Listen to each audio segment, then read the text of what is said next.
opportunity, and the pressure's on them a little bit. We're going back home. I don't think it's in our best interest to go back home and relax. We haven't heard the fat lady yet, so it's not over. You know, we have to go into Chicago at home and win 2 more ball games. Then you can say it's over. 2-0 series lead. Now Charles Barkley and the Suns will be feeling the heat. Game 3 tonight at 7 Eastern on NBC. Seen it this time, so that we may bring you exclusive coverage of the Bulls and Suns in the NBA Finals.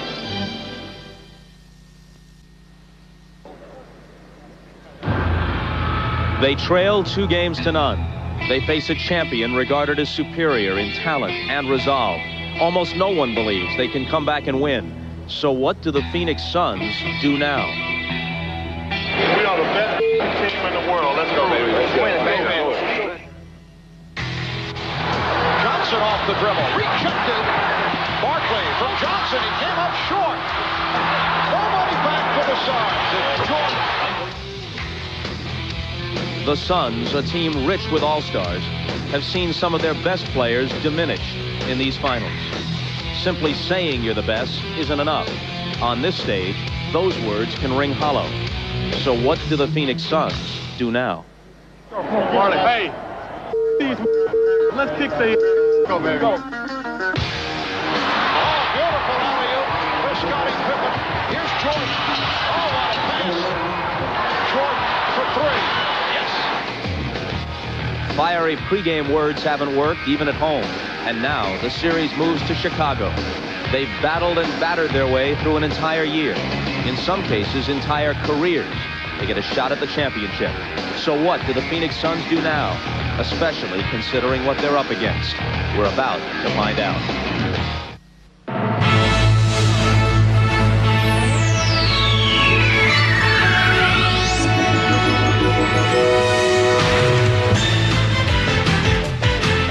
This is the NBA on NBC. The 1993 NBA Finals. Tonight, Game 3 between the Phoenix Suns and the Chicago Bulls. And Chicago fans are obviously confident of a celebration here by Wednesday or Friday at the latest. Look, 2 more pieces must be put in place to complete the three-peat. With every factor, tangible and intangible, on their side, the Chicago Bulls come back home. Hi, everybody. I'm Bob Costas. The scene now shifts from the NBA's newest arena in Phoenix to its oldest in Chicago. A new home is under construction for the Bulls and Blackhawks, and by the season after next, venerable Chicago Stadium, which opened in 1929, will be history. But for now, it's the setting again as the Bulls try to make history, to become the first team in nearly 3 decades to win 3 NBA titles in a row. They step onto the floor tonight at a playoff peak. 13-2 overall in the postseason. Beyond Michael Jordan and Scottie Pippen, several Bulls are playing well. And although the Suns did come back to get back into both games in Phoenix after falling behind early, you always felt as if Chicago was in control of each game. Phoenix has led for fewer than 4 of the 96 minutes played so far. Now, the Suns did have the NBA's best road record, and they did win their only game here in Chicago during the regular season. But now there's more bad news. Remember that tumble Charles Barkley took toward the end of Game 2? His right elbow is badly swollen, and it could affect him tonight. With more, we go down to the floor, and Hannah Storm. Hannah. Bob, indeed, it looks as if that injury may affect Charles Barkley tonight. He has not been able to shoot in 2 days since suffering the injury to his right elbow. Keep in mind that is the elbow of his shooting hand late in Game 2, in fact, late in the 3rd quarter. Barkley has a bruise on the bone. He also has a swollen bursa behind the elbow. This is how he described the injury before getting it treated today. I won't know what to expect until right before game time because they did not want to drain it so the fluid would fill back up.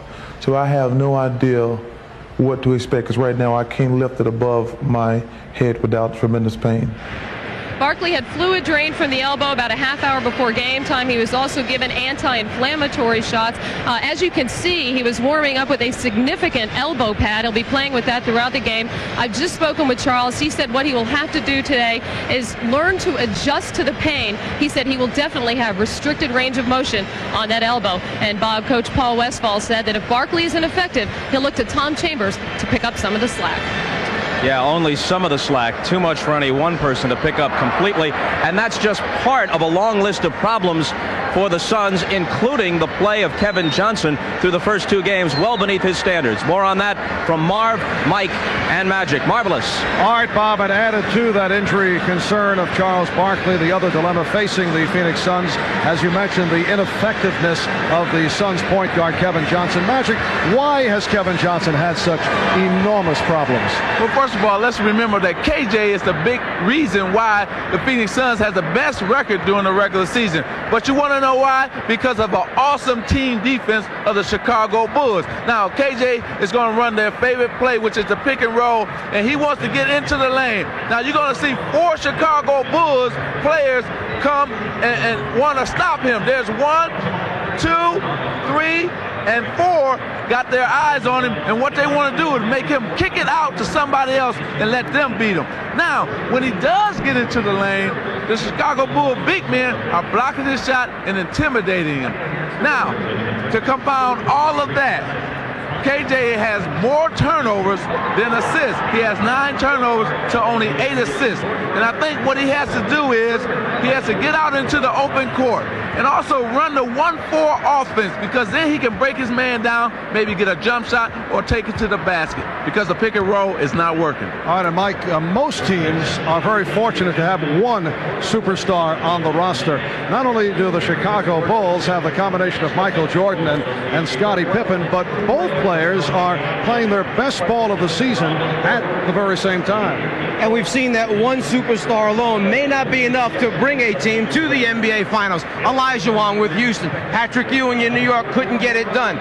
Chicago is in a very unique situation. 2 superstars. And going back to the New York series, they actually took turns at leading their team through that round. In game number 3, when Jordan struggled, 3 for 18 shooting, Pippen was 10 for 12, 29 points. In game 4, while Pippen struggled, 4 for 14 shooting, Michael Jordan came up with 54 points. And now in the finals, combined, they are both playing at the top of their game. Jordan 31 and 42 respectively. Pippen 27 points, a triple-double in game number 2. In fact, they came within 1 assist. Michael Jordan only had 9 of both players having triple-doubles. 2 superstars at their top level, too much for any team to overcome. And remember, only 2 teams in the history of the NBA Finals have been able to come back from a 2-0 deficit to go on to take the championship. That's the task ahead for Charles Barkley and his Phoenix Suns. We'll be back with Game 3 in a moment. A crowd of 17,000 plus at Chicago Stadium.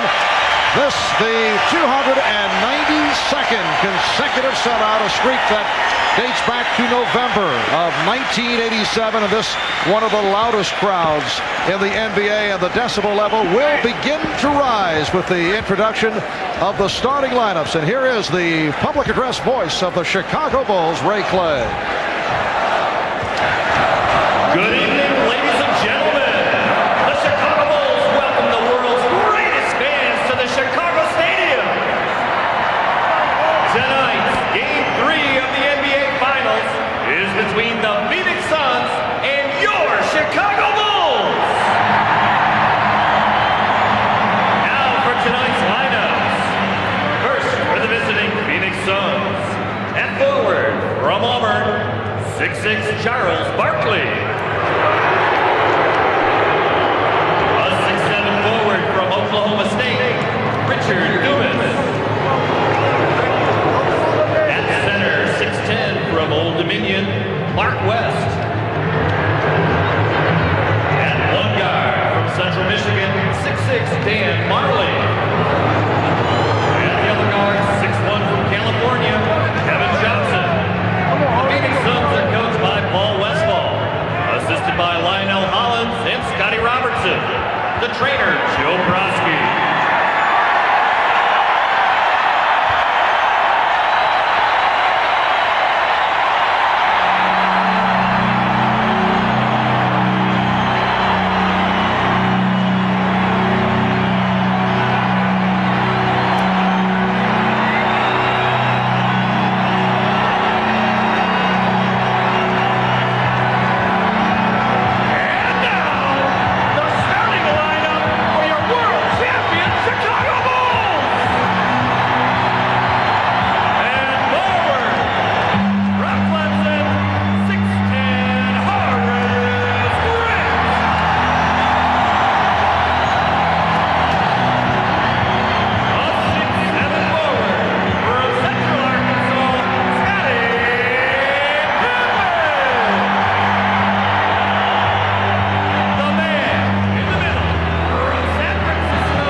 they call him. And he's had his hands full this entire playoff series, first with Charles Oakley, now with Charles Barkley. I said, how in the world do you get yourself inspired? Well, he was sitting down in his locker reading quotes from Vince Lombardi. I said, what's the best thing you read in here? He said, well, winning isn't everything, it's the only thing. How appropriate. Mark? We're a legendary Chicago sports announcer. The first voice of the Chicago Bulls. All right, about Horace Grant, 10 of 13, 24 points, career playoff high in Game 2 in Phoenix. That man on the spot, Kevin Johnson, looking to bounce back from the 2 of 8, 32 minutes in Game 2 on Friday night. Darryl Garretson, Mike Mathis, Dick Pavetta are the officials, and Paul Westphal was telling us earlier about some unusual matchups that he would make some unique changes for tonight's game. The man has a lot of courage. He's going to try and shake it up. He figured I'm down 0-2. What the heck going into their building? How about giving Kevin Johnson, the challenge of guarding Michael Jordan? He felt it would get his mind off the offense, make him concentrate on something else. Dumas will play B.J. Armstrong, Marley on Pippen, West on Grant, and give Charles Barkley some rest. Put Barkley on Cartwright, who they don't go to a whole lot. Magic, what's your reaction to that? Well, I think it's a good move in terms of letting KJ just say, okay, forget about what happened. The game are behind you. Concentrate on this game, Game 3. Let's see if the Suns do hold true to that particular matchup. A matchup, I would think, that would lead to the club running better than they have the first 2 games. They're hoping that because that's not a normal matchup, they'll be able to sneak guys out, and that Chicago will have a tougher time picking them up in transition, which may open the game up for them a little bit. All right, Pippen opens up, rebounded by Barkley. And Barkley tried to slice through. And the Suns have opened up with the unusual matchup. Cartwright guarded by Dumas, who goes right at him. Barkley with the rebound. Charles wearing the elbow protection. And you see, because of the way they matched up, Michael Jordan winds up on Kevin Johnson right now. He has to pick him up in transition. Now Marley posting up. Armstrong gets help from Cartwright. Marley for Dumas to the reverse.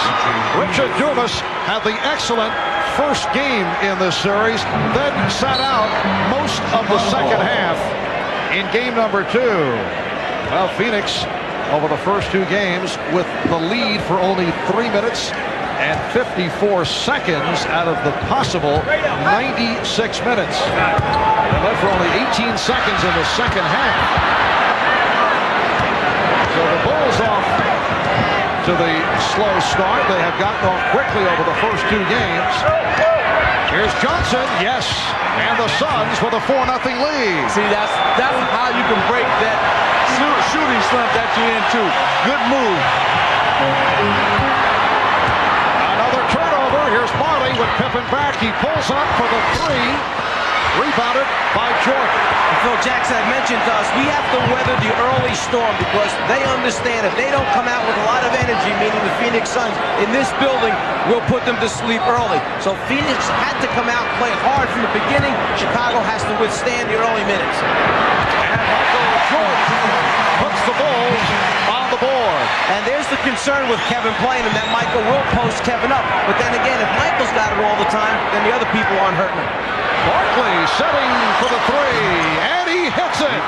Charles Barkley had about a half hour to line that shot up. Well, the elbow must be feeling good. And you know what? I like how Phoenix has come out to start this game. They're taking their threes, they're playing loose, and this is going to be a tough game for Chicago. B.J. Armstrong cuts it to a 7-4 Phoenix lead. B.J. Armstrong has been superb right throughout the playoffs. And it's Armstrong now guarding Johnson. Good luck, and Dumas puts it away. So the assist for Kevin Johnson, and the Suns lead 9-4. Pippen being guarded by Marley. Dumas with the steal. He had that one diagnosed. The Suns with an 11-4 advantage. And Phoenix has more energy right now than Chicago does. You can see it. Chicago's kind of meandering through things, not running their cuts real hard, not passing passing the ball crisply. Phoenix taking advantage. You know, sometimes when a team is struggling, what they need to do is get on the road. So Phoenix is feeling good right now. They're on the road. They don't have to listen to their crowd, and they're feeling right at home right now. All right, here's Pippen. And it's kicked home by Jordan. That 7-point lead just a moment ago, the Suns' biggest lead of the series. And Johnson was able to penetrate, could not finish it. Armstrong with West getting back. He goes around it. P.J. Armstrong was facing the 6'10 Mark West, gave him a head fake, and he left him behind. Gave him a little hesitation. Looked up with his head like he was going to shoot the jumper. Once he saw the big man coming, kept his dribble alive, went to the basket. Mark West putting moves on Bill Cartwright and goes to the jump hook. Mark West has seen limited action over the first 2 games, 14 minutes, game 1, and in game 2 only 8 minutes. In both situations, he got himself involved in early foul trouble. Suns lead it 13-8. Dick Pavetta, the outside official, calling the foul on Richard Dumas. Before the game, Charles Barkley said he couldn't pick his elbow up past the top of his head. Well, after a little bit of work from the doctors and trainers, obviously he can rebound the basketball, and if you give enough time, he'll line up a three-pointer and put that one in the bottom of the net. He's feeling a little bit better now that the game has started. Cartwright. Pippen gets inside, and he's rejected by West. Johnson knocked it away from Armstrong.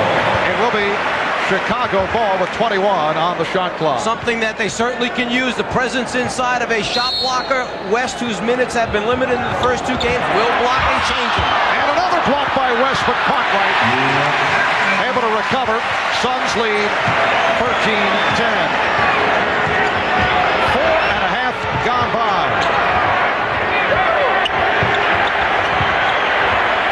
Dumas. Fires down to Armstrong. Grant could not complete it. Grant following up, not able to hit. And it's the Suns back to the offense. Barkley being guarded by Grant. Jordan over to help. Jordan playing halfway, giving Marley lots of room as Barkley puts on a gorgeous move and draws the foul. So Charles Barkley will go to the line. Horace Grant is called for the personal, his first. Charles has done a little bit with his outside game, now a little bit with his inside game. He's feeling pretty good. Timeout call. We'll be back after this. Off the sensational performance Friday night, 18 of 36, 42 points, 1 assist away from a triple-double. And Phil Jackson revealed to us just moments before the game that Michael was not exactly feeling 100% on Friday. Going into Friday's game, I thought Michael was going to be maybe unable to play a lot of minutes. He had headaches. The doctor was looking at him for heat exhaustion or for some migraine potential headaches before that game. Gave him a heavy dose of Tylenol. That wasn't working. He went out in the court and he said he felt better once he started playing and once he started getting into warm-ups. But we were quite concerned. He had to stop, shoot around during the morning, and yet somehow or other he found the energy. From whence it comes, I don't know, that he has. And only he has had that kind of energy of any player I've ever seen to fulfill a game, and not only that, but just finish a game as well as he did. I asked Phil, was it perhaps the pressure from all the off-the-court publicity, the Atlantic City journey during the Knicks series, or the book that was released concerning his golf betting? He said, no, he played too much golf in Phoenix under 105-degree temperature, and perhaps that's how he got the headache. West with the rejection. That rejection is number 25 now in the series for the Phoenix Suns. And gosh, thinking about that statement that Phil Jackson just made, I hope Phoenix wasn't listening to that, because he only had 42 points, 12 rebounds, and 9 assists in that last game, not feeling well. Well, right now, Phoenix is doing a wonderful job of team defense. Mark West, that's his 3rd block shot so far in this first quarter. Now, on the other side of that, Phoenix is looking like they're more of a concentrated team, especially in this first quarter. They look like they know what they want to do. They're playing better team defense, what I felt they had to do, and they're going out playing a good game so far.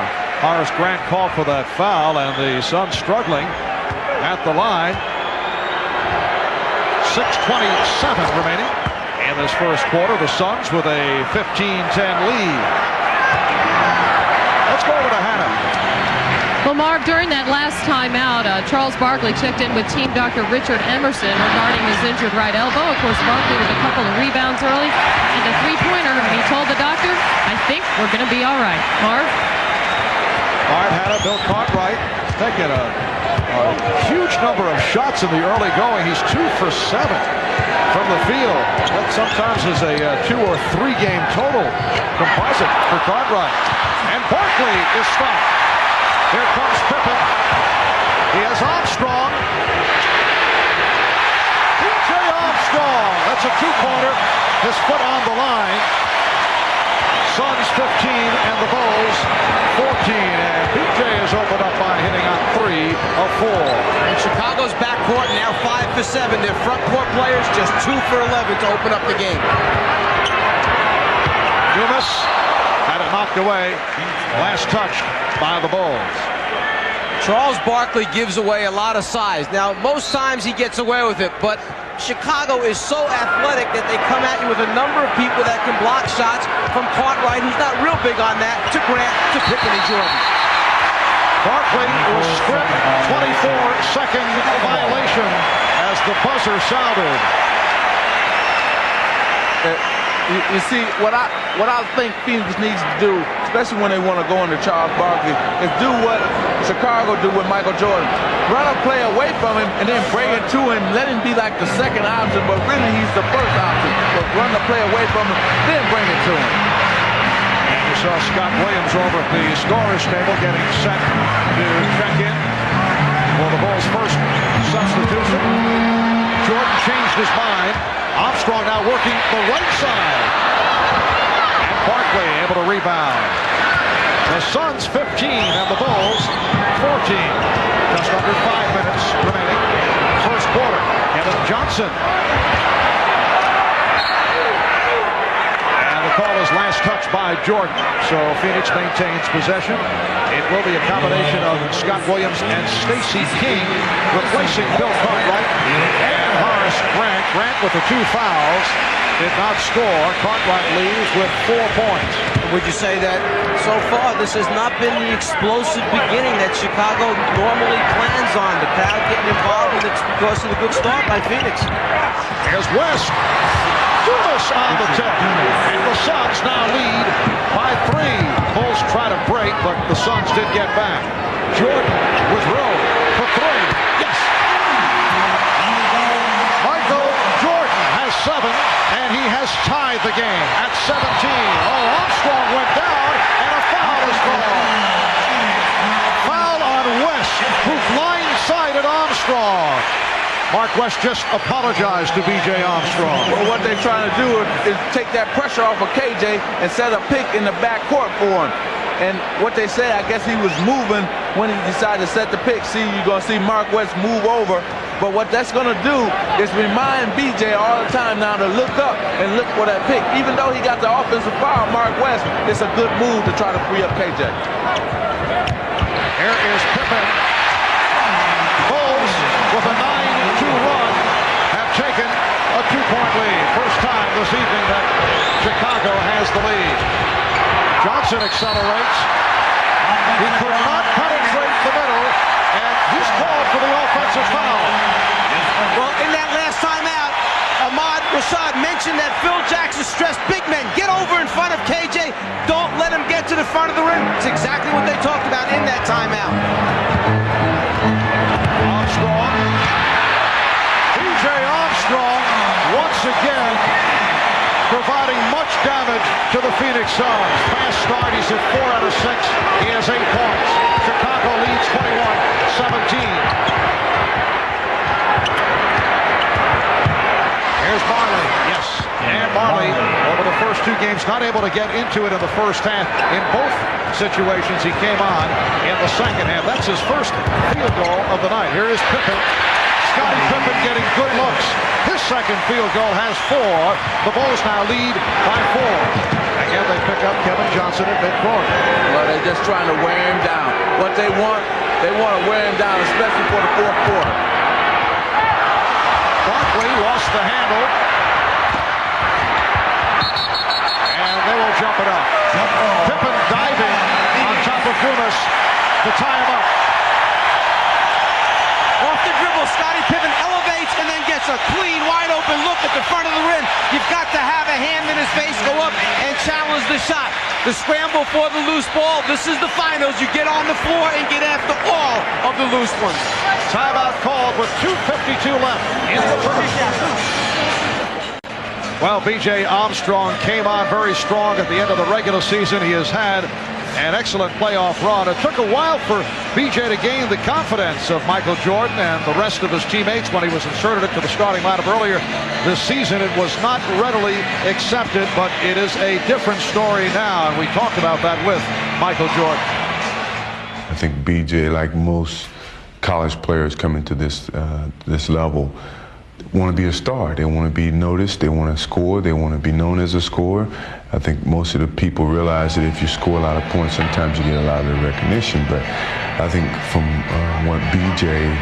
felt is that he knew he could play on this level. He knew he wanted to see his success come his way, but he had to be patient. We had to do it within the team concept. I think he's accepted that role to a point where it's made us a much better team, and now he's getting the recognition that he certainly deserves. B.J. Armstrong, first-round draft pick of the Bulls back in '89, in his 4th year out of Iowa. And the jump controlled by the Bulls. They've hit their last 4 shots. They lead 23-19. Ahmad just mentioned that in the last time out, Phil Jackson emphasized, don't rush and try to bury him early. Stay within the offense.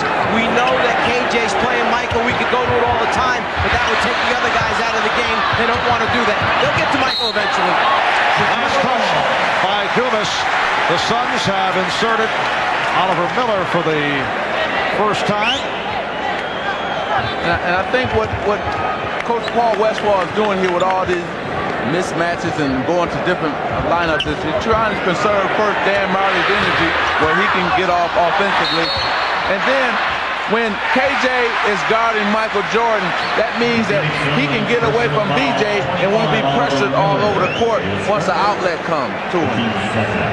Oliver Miller was called for that foul. Scramble for the loose ball. Miller turned his head, didn't keep a body on King. King makes the quick move, comes up with the ball. Both teams have only 2 team fouls. Very few whistles here at the start. Jordan, after feeling around for the presence of Marley, connecting for his 4th field goal. He's 4 for 6, 9 points. Chicago 25 and Phoenix 19 with just under 2 minutes left in this first quarter. Game 3 of the best of 7. Phoenix trying to cut it to a 2-1 lead. Chicago trying to go up 3-0, and Michael Jordan puts the Bulls up 27-19. Dan Majerle just stood in that corner, even after the steal, never moved. He just couldn't believe that Michael Lefter came up with it that clean. Dumas with the second effort following the rejection. And the Bulls now lead by 6 points. Jordan off the crossover. Oh, he's on fire. Michael Jordan with 13. And Chicago has hit 7 of its last 8. They lead by 8. And the foul is called. It's not always going to be KJ guarding Michael. This time he feels the bigger man needs a little space, a little hip action, then elevate over the top to get a good look. Not only does he do it at the offensive end, but he leaves Majerle, picks Oliver Miller's pockets, goes down, gets the easy score, and Dan Majerle just cannot believe that that took place. Non-shooting foul on Armstrong. Barkley, not a good shot. And last touched by the Bulls.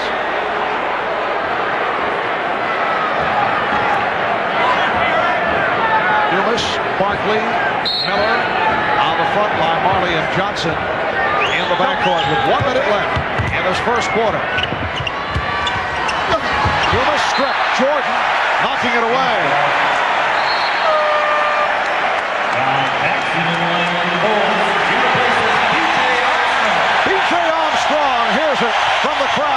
as John Paxson replaces him. Armstrong leaves with 8 points. And another outstanding effort. Holding foul called on Paxson. See, the struggle has come from Phoenix again when they've been able to have to set up in their half-court offense. You know, when they were running up and down, getting steals, getting dunks and layups, it was because of their transition game. Now they're back into their half-court game, and they've not been able to score in that half-court offense. West getting ready to return. Bulls 29 and the Suns 22. Here's West, who earlier had 3 blocked shots. Charles Barkley will get a rest. Charles has not been effective. 1 of 4, 4 points, along with 5 rebounds. Is this a vote of confidence by Paul Westphal that KJ has been on the floor the entire quarter? No one's come in for him? You're on the road now.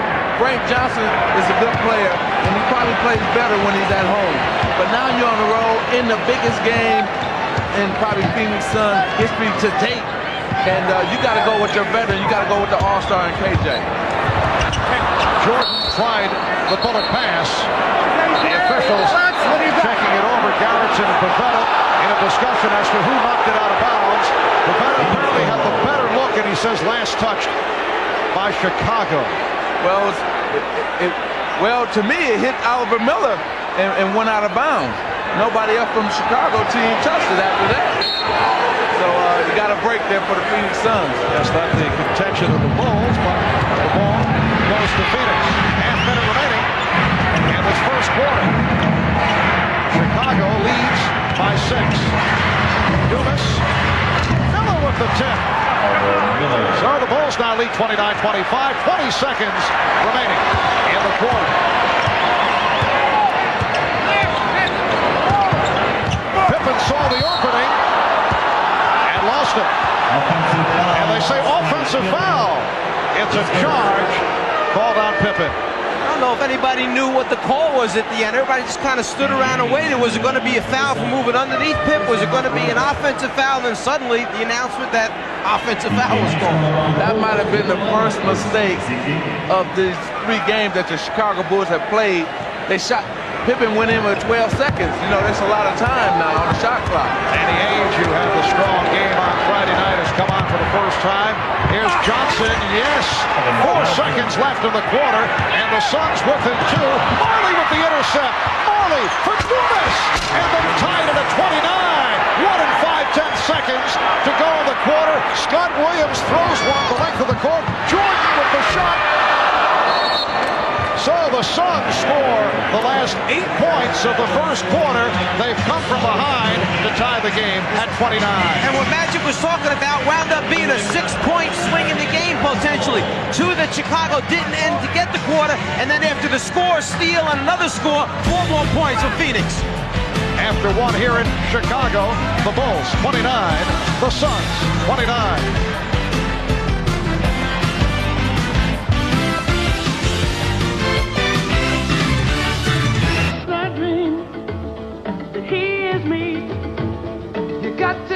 That's how I dream to be. A dream I move. Oh, I move. A dream I groove. Like Mike. If I could be like Mike. I'm gonna be like Mike. Like Mike. If I could be like Mike. Oh, be like Mike. Like Mike. If I could be like Mike. Be like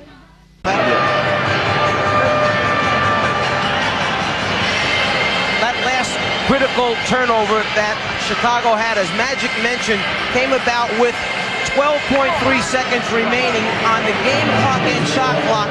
Pippen drove to the basket, picked up an offensive foul. He should have just held this basketball. His team was leading 29-25. If they score the last basket, they're up 31-25, up 6.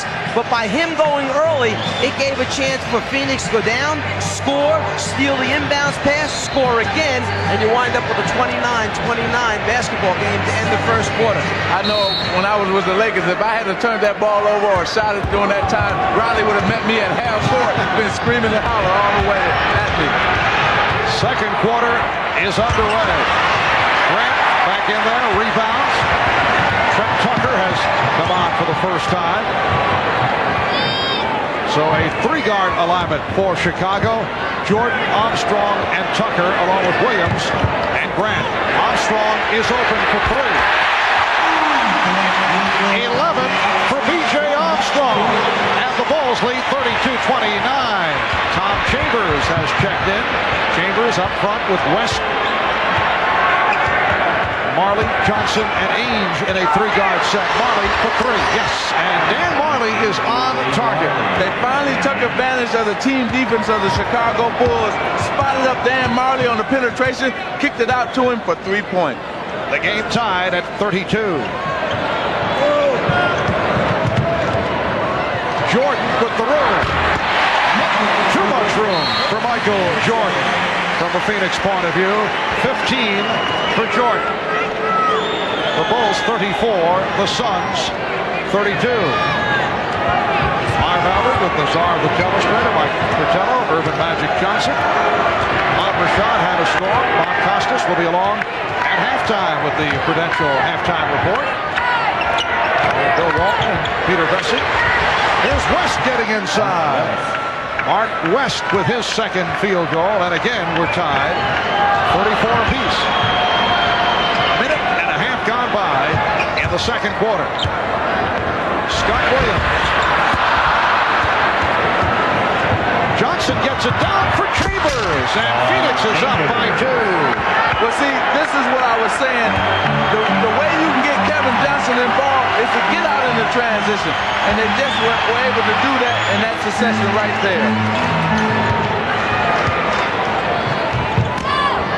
Jordan feeling for Marley on the post-up move.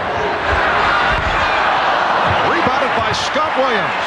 Scott Williams so instrumental off the boards in game 1. Did not show up in the numbers as dramatically in game 2 on Friday, but played well. Horace Grant from deep. That his first field goal. The Bulls and the Suns tied at 36. Mike Mathis with the whistle. Well, what happened was, Marv, that Tom Chambers and Williams got into a pushing match, and he wanted to just stop the game and say, look, clean it up before I throw one of you out or both of you out. Settle down tight. Stop it. Kevin Johnson with 5 assists. This is the best he's played in the series.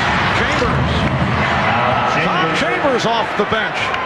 They hit a couple, and the Suns now lead 38-36.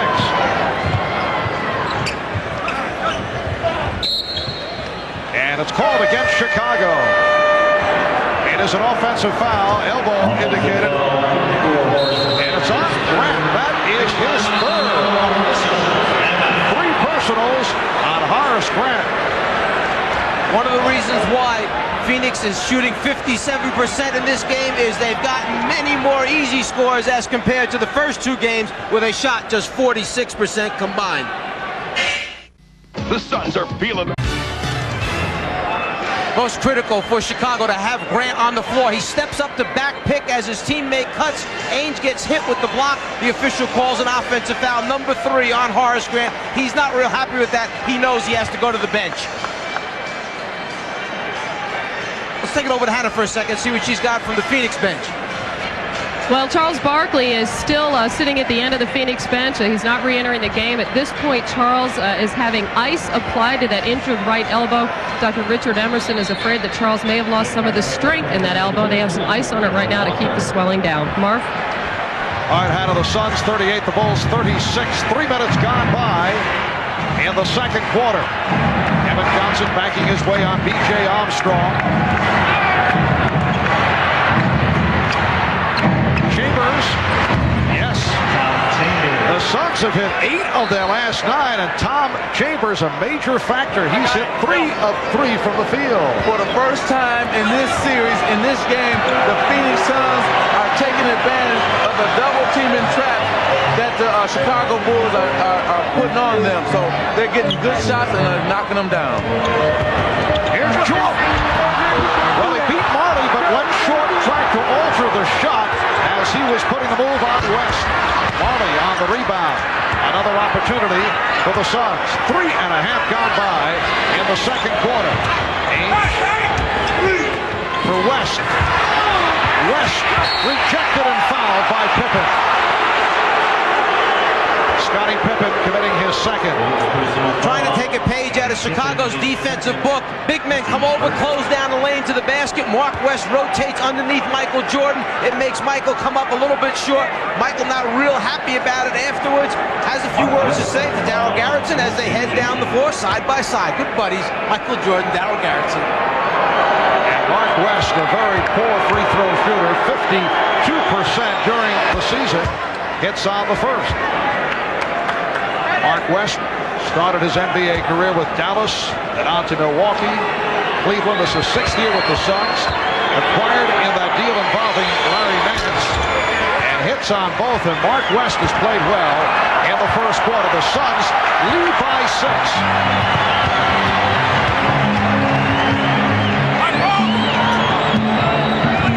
Ainge over to double up.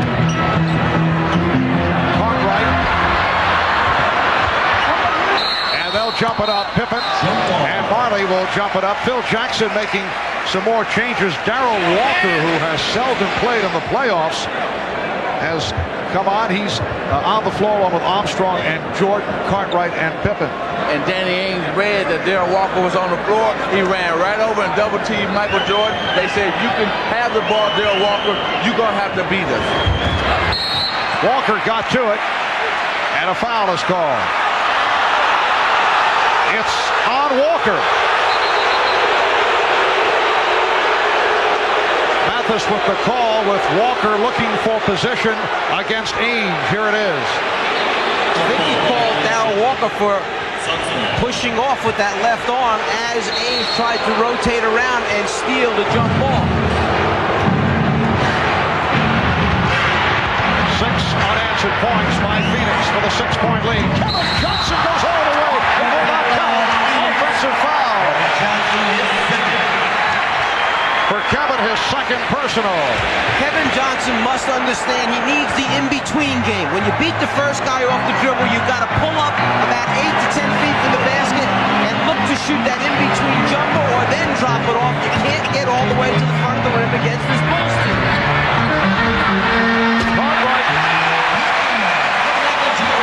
Bill Cartwright in the right spot for the ricochet. The Suns lead by 4. They probably won't give Michael Jordan an assist on that, but he's the one who tipped it to Cartwright. He knew it the whole time what he was doing when he went up for that rebound. Ainge guarded by Walker. Shot clock at 6. West backing Cartwright, and a foul on Cartwright. Not allowing West to get position, but called for the personal.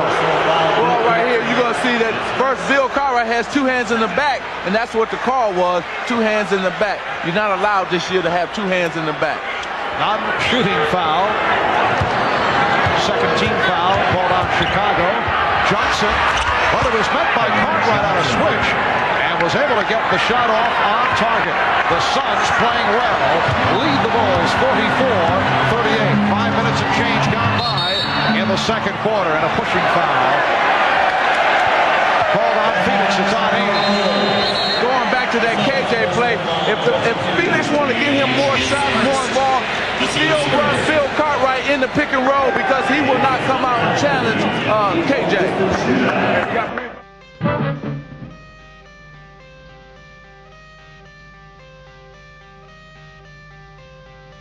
I got the cash in the bag, stadium packed. Born a rock star, just like baby, I'm bad. I just wanna get caught up in this life, I'm mad. Doing no cap, only God wants you, better go live it up. Cash in the bag, stadium packed. Baby, I'm bad. I love this game. I just want to stay bad. Chicago Stadium. Now, last week there was a bit of a controversy in Phoenix. Some of the players were wearing this T-shirt. Now, they weren't wearing it because they were feeling cocky, but they were looking for a rallying cry. But Phil Jackson said, wait a minute, it's a little bit too early for you guys to wear that shirt. So they took it off and they put them on ice and probably had a good time. As you can see, Phoenix is saying that maybe you won't wear these at all. Back to you, Marv. Yes, Phil did not want to show the overconfidence. Long way to go in this series. Charles Barkley looks to make his way back. Charles Barkley played only 11 minutes 1 for 4 from the field, yet the Suns are up by 6 with Barkley sitting down, and he's bothered by that injured right elbow. The Suns have outscored Chicago 23-9.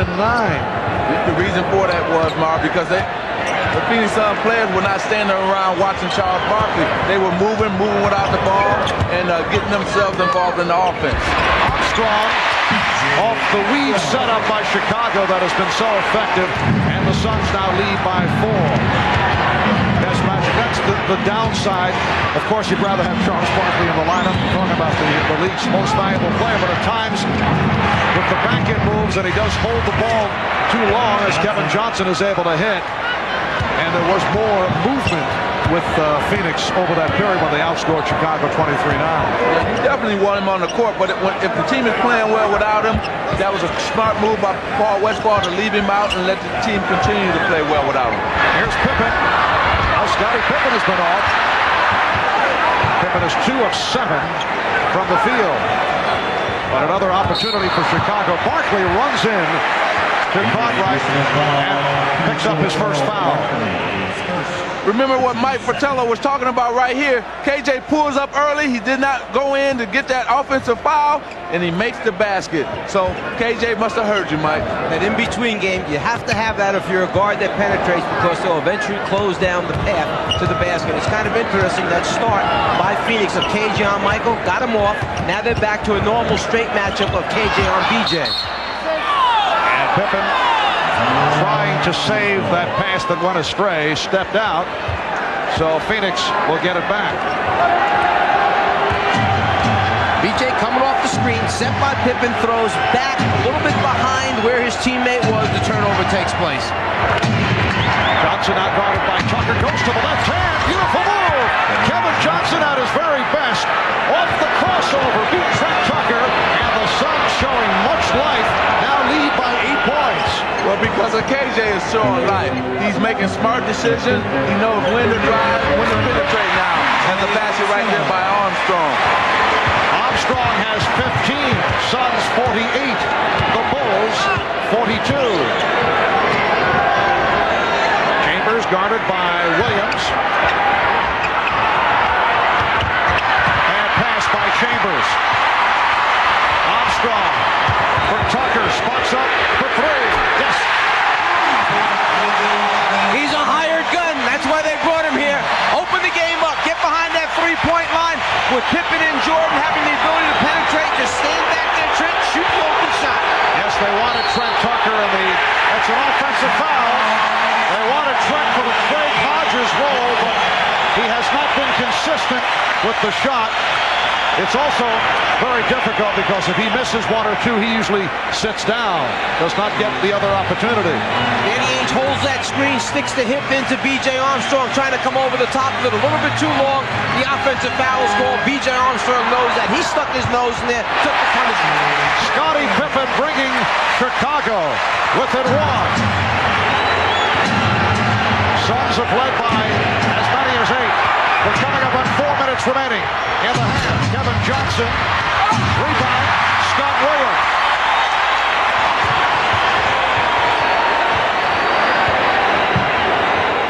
Cartwright, played by Barkley.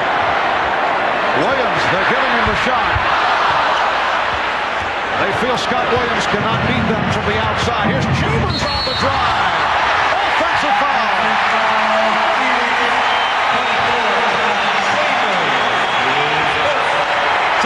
Actually thought he was going to the foul line. He thought first the ball was going to fall in, and then he was going for a three-point play attempt. Williams there, planted. On that angle, it's tough to tell whether Chambers moved to his left or not. And then Charles Barkley he was just saying, oh no. And Paul Westphal went crazy. He was all the way up to almost half court. He couldn't believe that call. Chicago with a 7-0 run. They are within 1. Shot clock at 6. Shot clock at 3. Pippen. And the loose ball foul called against the Bulls. Loose ball foul. 24 Bill Cartwright. It's on Cartwright. His second. Timeout has been called. 3:24 remaining in in this first half. The Suns lead by 1. All right, Bob, and Kevin Johnson has certainly been a major factor here this evening for the Phoenix Suns with 12 points and 6 assists. Well, the reason for that was Paul Westphal made a great change. He decided to go with Majerle or Danny Ainge setting a pick for KJ, and that's able him to get into the lane, penetrate, get his jump shot off, because the guards are not used to trapping like the big men are with the Chicago Bulls. Those big men have been stepping out, bumping him with their body, taking away his ability to turn that corner against him initially by going guard to guard on the screen. It's made a big difference in his ability to take the switch and then go from there. And KJ has gone the distance. We have not seen Frank Johnson. Kevin Johnson lifted late in the game on Friday night for Frank Johnson. Barkley. Charles Barkley with the bucket and the foul. Foul committed by Michael Jordan, who just checked back in. They let Barkley backpick, then step out to the top of the circle. Because he can make that shot, Scott Williams flies past him. Barkley takes the punishment. Enough strength and concentration to finish the play off and gets a nice roll at the end as it bites the rim, grabs, and drops through. The Suns 50 and the Bulls 47. Barkley to the free throw line. He's 1 for 2 from the line, getting for a 7th point. Coming off the 42-point performance on Friday with Jordan and Barkley both scoring 42. Only the second time in NBA Finals history that two opponents had hit 40-plus in the same game. Back in '69, it was Jerry West of the Lakers scoring 41. John Havlicek of Boston hit in 43 as Michael Jordan cuts it to a 2-point lead. Havlicek doing it for the Celtics.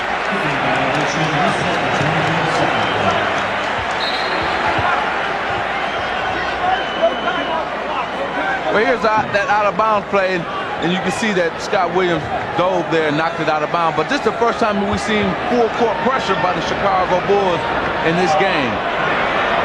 I saw a moment ago that Chicago has not shot one free throw to this point in the game. During the regular season, they were 26th, next to last in the NBA free throw attempts. They averaged just under 24 free throw attempts a game. So having none at this point, though, still a bit unusual. And Phoenix 7 of 9 from the line. Johnson just did get it across. Dumas. Crowd wanted to travel on Dumas, and then he lost possession. Jordan for 3. Michael Jordan hitting the three-pointer, his second of the night, and he has 20 points for the game. Bulls lead by 1. Bulls have hit 4 out of 6 from downtown. Here's Marley for 3. Yes. And Dan Majerle hits again. That is his second three-pointer. 8 points for Majerle. Suns with a 54-52 lead. And Michael Jordan was really upset. He switched on KJ. BJ was supposed to play Dan Majerle, and the good basket there by Scottie Pippen. But BJ was supposed to come out to the line and play Barkley, and he didn't, and that's why he got that three-point shot. Opening up the offensive arsenal, Michael Jordan stops behind the three-point line and shows that he has the range today, and then Dan Majerle comes right back and answers with a 3 of his own for the Phoenix Suns. A little bit of outside handoff action. Pippen knows he draws contact, so the only concern then is get it up on the rim. Maybe something good will happen. Pippen fouled by Dumas, able to hit the free throw. He's turned it around from the 3 of 9 from the line. One delay of game. Warning is called. Bulls by 1. Again, pressure. Suns able to handle it. Dumas trying to elude Jordan. 10 on the shot clock. 1:40 to go in the half. Barkley is fouled. And Charles looked like he hurt the elbow. Richard Dumas tried to put the ball over the top of Michael Jordan's head, which many players will use and get the defensive guy to turn around when you suddenly put it over. Michael never went for the fake, came right back, and here it is. He tries to put it over his head. Michael says, I'm not going to go for that one. He's talking to him right now. Barkley 2 of 3 from the line.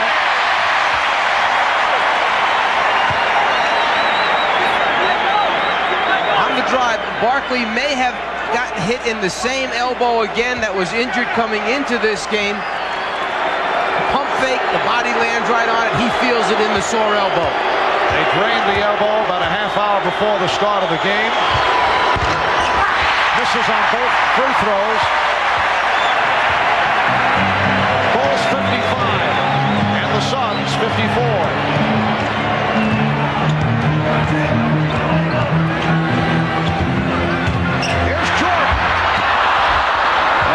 Went to the left hand, could not put it down. Dumas is fouled by Armstrong.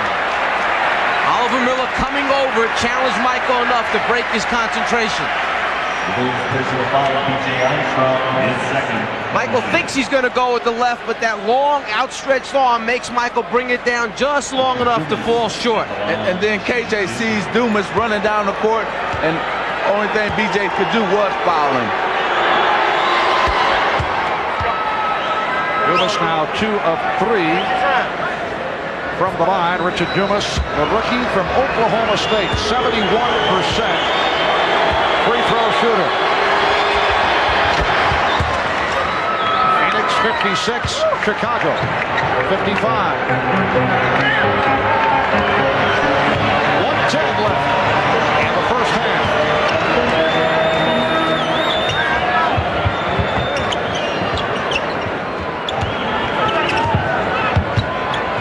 Majerle picks up Jordan. Shot clock at 6. Jordan. Oh, he set it up with the crossover. 22 for Jordan. The Bulls by 1. Dumas over King. Williams with the rebound.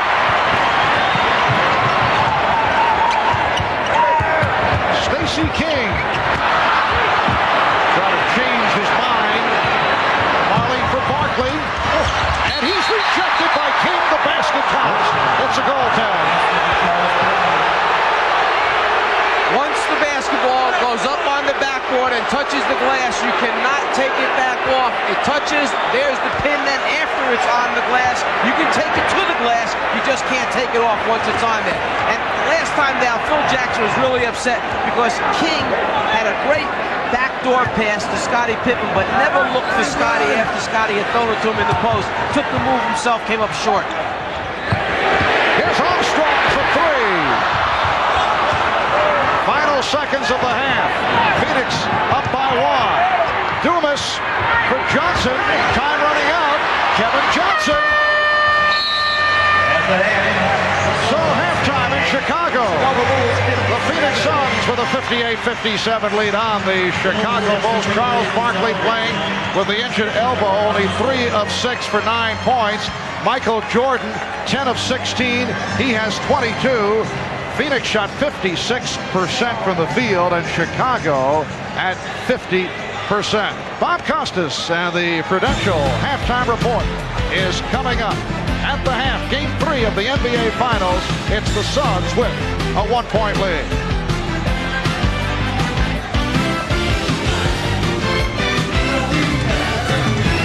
The margins at 58-57. Quinn Buckner joins me atop Chicago Stadium here. This reminds me a little bit of Game 6 last year between Portland and Chicago. You know, the Bulls were up 3-2 coming back from Portland. Nobody thought the Trailblazers had much of a chance. They came in loose and played very well. In fact, led by 14 or 15 before Chicago went on a fourth quarter run and pulled the game out and won the series right there. Well, I do think there's some similarities here because Chicago feels pretty much assured, though they won't say it, that they have this series wrapped up. And sometimes when you go and win on the road and then come back and got to play at home, you lose a little bit of that extra drive, that hunger. I think Chicago has done that. They've turned the ball over. They haven't been as well on the defensive end of the court, and that's what's got them in this 2-0 position. They've got to guard people better. Let's go to Chuck Daly, who's standing by at his home in New Jersey. Chuck, if you were Paul Westphal and somebody told you that Charles Barkley with the injured elbow would have 9 points in the first half, but you'd still lead by 1 on the road, you'd have to be both surprised and thrilled. Yeah, I'd be very excited about it, but what normally happens in something like this, when a great player like Barkley is out, maybe Jordan doesn't buy in, maybe Scotty doesn't buy in, but 1 or 2 of your players buy in that maybe we don't have as difficult a time, because I thought they played very frantically in Phoenix to win. When the Lakers won back-to-back, they beat you in 1988 by the narrowest of margins. Then you won back-to-back, and for the first of their 2 titles, the Bulls had to knock your Pistons off to move on. How do you compare these Chicago Bulls, in the minds of most, on their way to 3 in a row, with your Detroit team and the Laker team you both lost to and defeated along the way? Well, I think both of the previous teams, Detroit and Los Angeles, failed because of injuries. LA had both guards injured. We had Isaiah and some other people beat up. They seem to be reasonably healthy. They're a much younger club, and they've got, Superman prevailing at his best. Chuck, you play with Michael quite a bit this summer. Tell the people at home what it's like to be with this guy and how competitive he is and how much of that you think he puts into trying to three-peat, how important it is to him. Well, I don't think we've ever quite seen anyone. I know everybody in our business is competitive at every level, but he has some special qualities. His competitiveness rises above, and then he's blessed with all of these gifts that makes him a very, very special and maybe the best player of all time. Chuck, let's talk about your ball club and especially the tragic loss of Drazen Petrovic. Have you had a chance to gather your thoughts about this yet? Well, a little bit. At first, when it hits you, you don't want to believe it, and then a certain amount of despair and distress and depression sets in. Then the realism starts to envelop you and your organization. We're having a commemorative situation tomorrow night in New York. We need to get the grief behind us as an organization.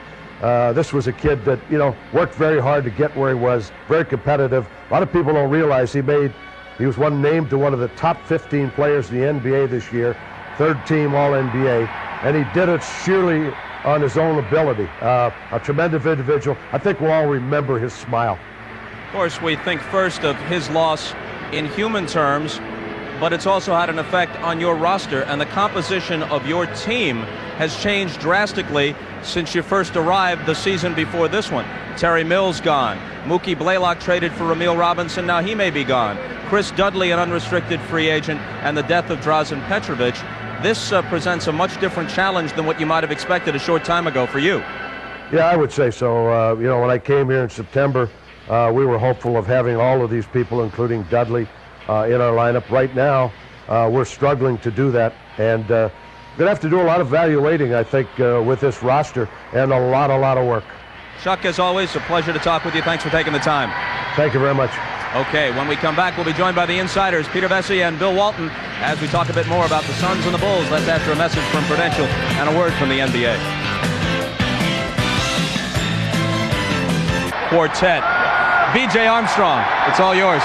B.J. Armstrong, a couple years ago he told me that if he was in Phoenix, he'd be KJ. The first couple games of this series, if he were in Chicago, if KJ were in Chicago, he'd be Corey Williams. I mean, the difference in this guy's game in the last couple of years is unbelievable, and nobody thought he'd get this far.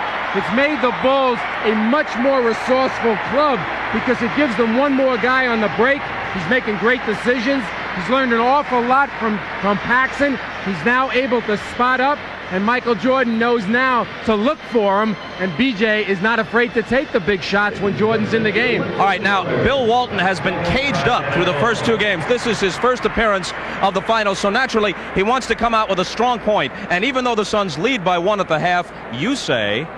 This series is over, Bob. It's been over since the first quarter of the first game when the Bulls realized that they could score at any time and shut down the Suns anytime they wanted to.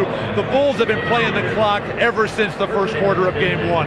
But the difference with B.J. Armstrong and Scottie Pippen and the rest of the Bulls is that they have learned how to play from Michael Jordan. Scottie Pippen, his outside shot has taken his game to new levels, higher levels than he's ever been to before. And B.J. Armstrong, his ability to create, put the ball in the hole, and do the things and play at a level that Michael Jordan has taught them how to do. No other player in the league is teaching their teammates right now. And now a word of agreement or dissent. Well, I think it's a combination of both, but as you know, guys, I'm more interested on the defensive end of the court. I don't think there's any question about it. That's probably what surprised people the most. Phoenix was the highest scoring team in the league, and they don't look like it against the Bulls, because the Bulls with Michael Jordan and Scottie Pippen cover as well as anybody that plays basketball, and they're going to three-peat, and you do it with defense. But it is the Suns over the Bulls by 1 at halftime of Game 3, and we'll turn it back to Marv, Mike, and Magic for the call of the second half as you gentlemen settle back in, as you've done through most of the series, and we'll be back after these messages from your local station. This has been the Prudential Halftime Report, brought to you by the Prudential. Peace of mind. It comes with every piece of the rock. Back in Chicago, Marv Albert, Magic Johnson, Mike Fratello. Halftime, the Phoenix Suns 58, Chicago Bulls 57. We talked about it during the course of the first half. The difference for Phoenix, the play of Kevin Johnson, ineffective over the first 2 games, Magic, but effective here thus far. Well, I think Kevin has read the situation. He's gotten into the flow of the game. Remember, we talked about at the top that he had to get in transition. They've been doing that. And I think the key to him is, too, that he's feeling confident right now. You can see it. He's strutting, he's playing, and that's only going to help the Phoenix Suns. And Mike, as our defensive coordinator here on the telecast, I know you can relate to the fact that Chicago's defense has not been what it was over the first 2 games in Phoenix. The end result, Phoenix shooting 56% from the field in that first half. I would have a good idea that down in the locker room right now, Phil Jackson talked to the team about the pressure, the number of turnovers that are being produced by the defense, shooting 56%. No way they will win that way. First 2 games combined, they had them at 46%. Significant jump. And the other thing, 1 free throw attempt for the Chicago Bulls as compared to 13 for Phoenix. All right, a look at the halftime statistics.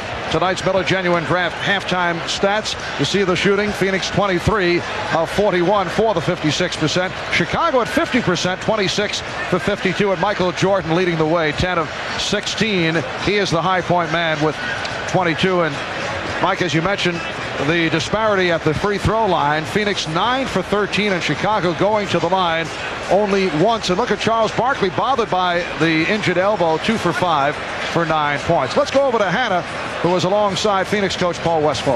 Well, Paul, you predicted that KJ would come alive in this series, and certainly he did today. He played the entire first half. Is he going to go the distance, play all 48 minutes? I'll probably have to rest him there sometime, but KJ's too good a player to stay down long, and we knew he'd come back. The Bulls aren't shooting well, but they're staying in this game with the offensive boards. They have 11 offensive rebounds. Did you talk about rebounding at all? We always talk about rebounding. They did a great job, and BJ hit some big shots for them, but I like the way we're playing. You pleased with the way the team has responded with Charles Barkley only with 9 points and some significant time on the bench? Well, we have a good team besides Charles, and he's hurting right now with his elbow, but he's finding other ways to help us, and our other guys are playing well. Okay, thanks, Paul. Good luck in the second half. By the way, Marv, I talked to Charles and asked him how he was feeling. He said, I'm not hitting my shots, but I'm hanging in there. Marv? All right, Hannah, Barkley played 18 minutes in the first half, 3 out of 6 from the field, a total of 9 points. Suns lead by 1. We'll be right back. And both teams are set to start the third quarter. Phoenix led by as many as 8. They lead by 1. Earlier we showed you that Phoenix over games 1 and 2 had led for only 3 minutes and 54 seconds total time the first 2 games. Well, tonight they have had the lead for what this is worth, 15 minutes and 20 seconds of the 24 minutes in the first half. Playing from behind all the time, so obviously Phoenix very happy with the way this first half has gone. But Phoenix has to be happy because they've been doing it on both ends of the court, especially on the offensive end with Kevin Johnson leading the way, but also some other guys that stepped up their game. Dumas is playing a solid game, as well as Mark West playing a good game defensively. Yes, West with 6 points, but he's contributed in the block shot department. Dumas high man for Phoenix with 15 after seeing limited action in the second half on Friday night. Richard Dumas 6 of 12 from the floor. Charles Barkley testing the elbow.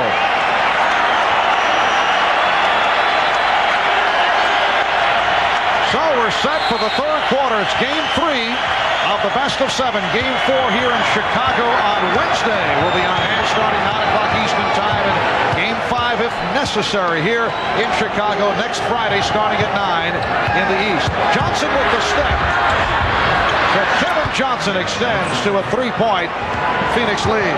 See, as a former player, Paul Westball said, hey, I'm going to ride you all the way out, KJ. You're going to win it or lose it for us. Great move by Paul Westball to play him the whole first half. And let's see if he can continue his solid play, that being KJ in the second half. Scottie Pippen off the pick. Good screen sent by Bill Cartwright. The Suns 60 and the Bulls 59. And Phoenix with Barkley, Dumas and West up front. Marley and Johnson at the guards. West set up by Dumas. Mark West with his 3rd field goal. They are reading the double team. It's not the first pass that's going to beat the double team. It's the second and third pass after the ball comes out of the top that counts. Michael Jordan not able to hit on the 3, but a second opportunity.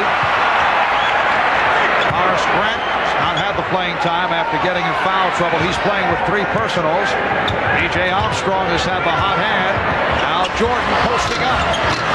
Oh, very friendly rim for Michael. Well, he's at home. You know, he knows these rims here in the Chicago Stadium. 24 points for Jordan. The Suns lead by 1. Barkley with the pick. Johnson on the penetration. Here comes Pippen. 4 on 3. Pippen all the way. And it will be Phoenix ball. Michael Jordan waits till the ball is reversed, then knows he has the size advantage. Don't give anybody a chance to come over and help out. Just get it up on that rim over the top of KJ and then get a little luck on the roll. Kevin Johnson began his move at 3-quarter court and was held by B.J. Armstrong. That's 3 on Armstrong. Try to keep him off balance, change of pace, dribble, suddenly go hard to the basket. B.J. doesn't move his feet fast enough to foul. Barkley backing Grant. Love to pick up number 4 on Horace Grant. He has a 3-second violation on Mark West.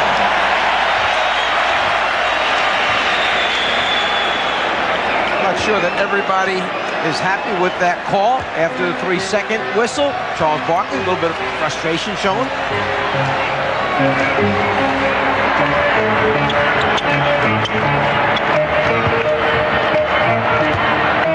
Cartwright, yes.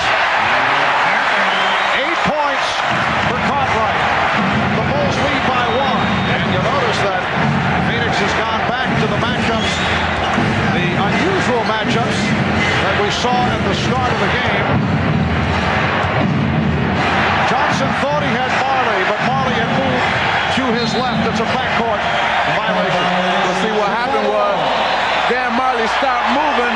KJ thought he was going to come around for like a semi handoff for the 3, where he faded to the corner, and that caused a turnover. And Michael Jordan can do that to you. Make you think you want to go one way, and instead change your mind, make you go the other way, and kind of throws him at a sink. 4th turnover committed by Kevin Johnson. Cartwright. He was looking for a foul. Dumas tried to save it, but stepped out. Bill Cartwright not happy with that last sequence. He thought there should have been a foul called and had some words with Darryl Garrison. And the matchup continues. Barkley and Cartwright. Charles at about 6'4" going up against the 7'1" Barkley. Michael Jordan off. He thought he was fouled. Well, he was hacked by Marley.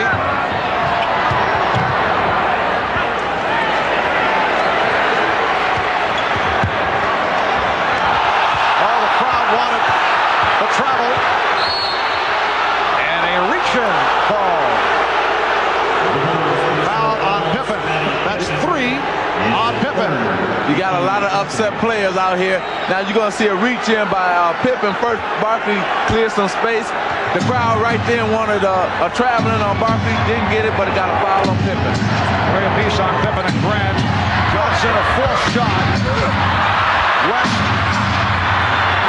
Or was that a pass intended by Kevin Johnson? But Mark West able to put it home. Sure, Kevin would like to call it a pass. Suns 64 and the Bulls 63 with 4 minutes gone by in the third. Horace Grant with his second field goal. He's been quiet tonight because of the foul problem. And there's the missing factor for Chicago in the first half. The fact that he had to go to the bench with 3 personal fouls. They need him back on the floor for a number of reasons. Defense, rebounding, shot blocking, and those points that he gives. Oh, what a second effort. Dumas forced the issue on that first thrust and then was able to tip it home. And the Suns lead by 1.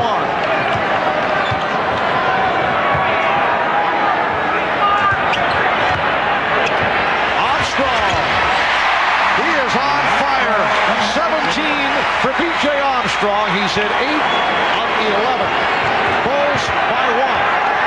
Once again, Armstrong got picked off by West. Took a pretty good shot. Well, what he's doing, Marv, he's letting B.J. get around him, that being Mark West, then give him a shot after he gets by him. Dumas with a pretty move, but not complete it. Here's Pippen going all the way. Paul Westphal wants to talk it over.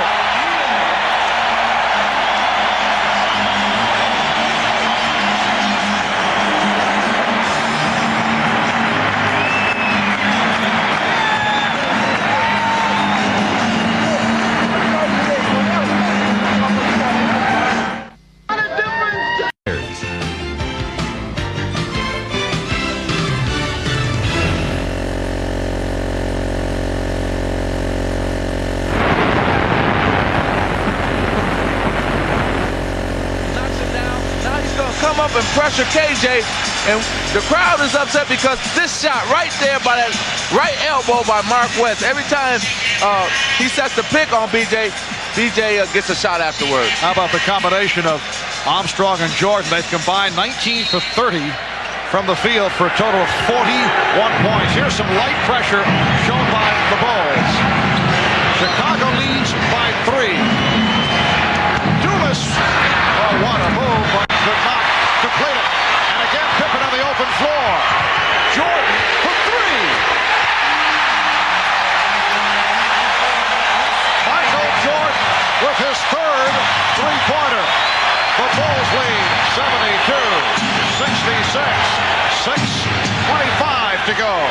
Third quarter. Charles Barkley obviously not himself. Playing in pain with that injured right elbow. Shot clock at 2. Marley fires and hits. Three-pointer from beyond area code range for Dan Majerle. What a shot. It reminded me of the one when he hit 8 in the game against Seattle. The same thing happened. He got a long 3. Here's a pretty fast break right here. Michael Jordan spots up for the 3. Pippen recognized. Michael knocks it down. Then Majerle comes right back and a deep three-pointer. Good. We see that same thing happen in the first half. Jordan hits a 3. Majerle comes right back and hits a 3 at the other end. This is like you do what I do it. Dumas called for that foul, a non-shooting foul.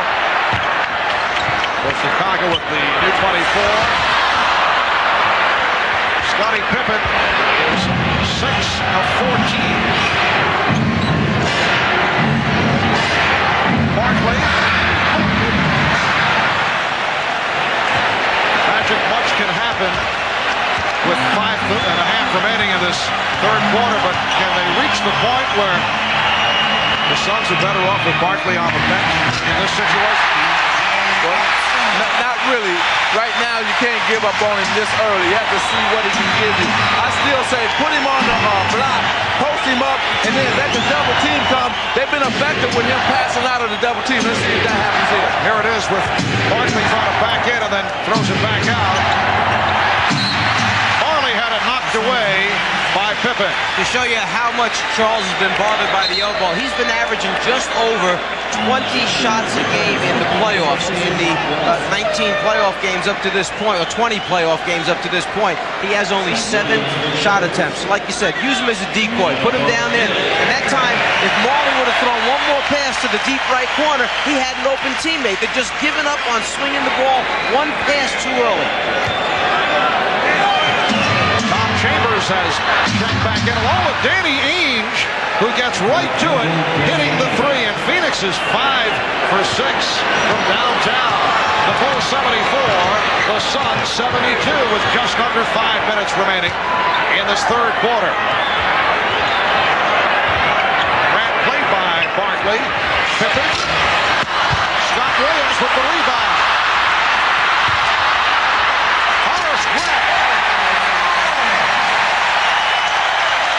Bulls by 4.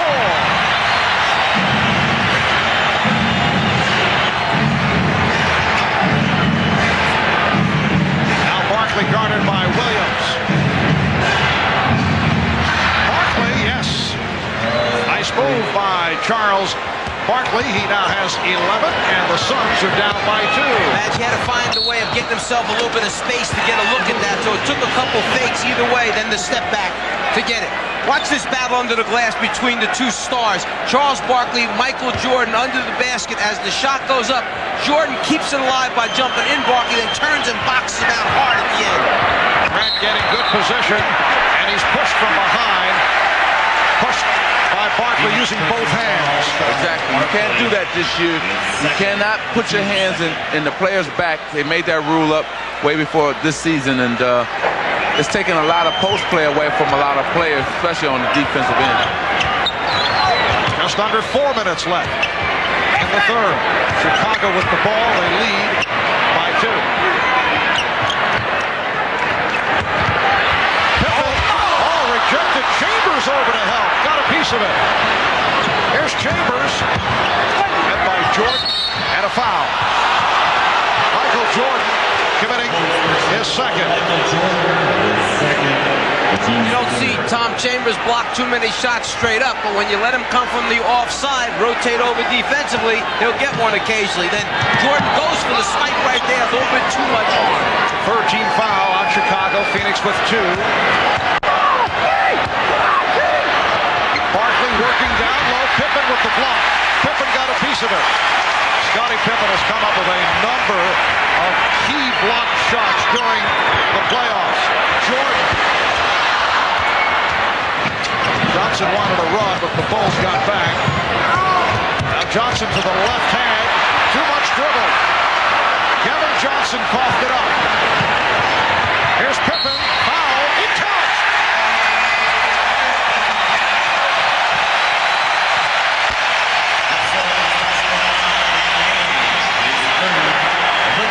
Scottie Pippen doing it at both ends of the floor.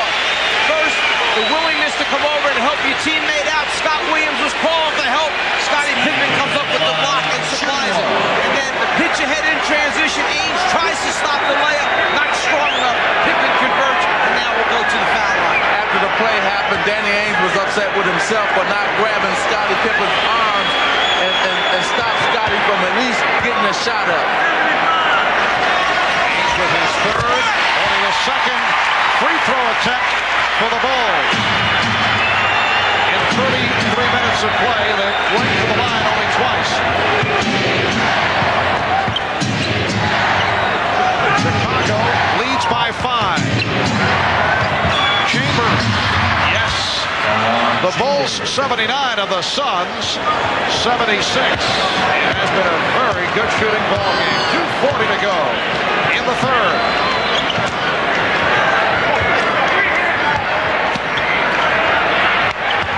Pippen putting the move on Marvin. Grant able to hang in and then deflected it out of bounds. The Bulls call for time with 2:25 remaining in the third. In honor of number 33, Scottie Pippen, who just a moment ago came up with a blocked shot. Remember, Scottie Pippen has done it in the category of blocked shots. Big ones against Charles Smith at the end of Game 5 in New York. And the other day in Game 2, the block on Danny Ainge three-point attempt with 26 seconds remaining. And the block on Barkley as he got a piece of it for his third rejection of the night. So Scottie Pippen doing it in all departments, although he has not shot well. He has 16 points along with the 6 rebounds and 3 block shots. Bulls with a 79-76 lead. It is Phoenix ball with 2 minutes and 15 seconds left in the third. Kevin Johnson with a good-looking drive. Johnson has 16. It is a 1-point Chicago lead. Now, in those replays, we made Scottie Pippen look like a shot block machine. During the regular season, he had 73 in 81 games, so not quite 1 per game. But he gets big ones when they need him the most. For 3. Rebound Pippen. Scottie Pippen also getting big rebounds when the Bulls have needed them. He has stepped up in a major way during the course of the playoffs. Chicago by 3. You see what Chicago is doing? They're letting Charles Barkley have those open shots, jump shots, but not inside shots. Right up. Shot clock down to 7. Pippen gets inside. Pippen on the follow. He's got Danny Ainge guarding him. That's the reason why you see Pippen around the glass. Last time with an offensive rebound, this time on a post-up. Chicago, as we said last game, one of the smartest, if not smartest in the league, as Majerle hits a three-pointer. They see the mismatch. They go to it, the Chicago Bulls. Dan Majerle on fire from three-point land. And the Bulls now lead 83-81. That's 4 three-pointers for Majerle. And the ball goes back to Phoenix with 44 seconds left in the quarter. With Ainge trying to guard him, Pippen goes to the offensive boards. He's trying to do the things that he can do to help the basketball team win. Ball for 3 again. Dan Majerle, who hit 8 in one game against Seattle for an NBA playoff record, has just hit his 5th. And the Suns lead 84-83.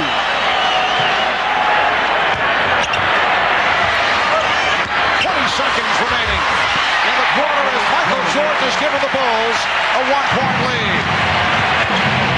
You see what happened is that Michael Jordan is on Danny Ainge. That's why Majerle has had a lot of room to shoot those three-pointers. Final seconds of the third quarter. Jordan came over, and the foul has been called. With 2 and 8/10 seconds remaining, a good foul by Jordan to stop the flow. They had a foul to give. And there's number 5 by Dan Majerle, and he holds the record for three-pointers in a game, 8 in one game. Paul Westphal very happy with it. That's a playoff record of 8 three-pointers in one game by Dan Majerle. Tonight he's 5 of 6 from downtown. Here's Barkley getting it off. Yes! Charles Barkley with 0.4 of a second remaining in the quarters, giving the Suns a 1-point lead. Johnson off the intercept after 3 here in Chicago. The Suns look to be a sparked-up club. They lead the Bulls by the score of 86-85. Probably the best thing that could have happened with the time running out. Charles just gets it up there, doesn't think about his elbow a whole lot, and winds up shooting his best-looking jumper of the evening.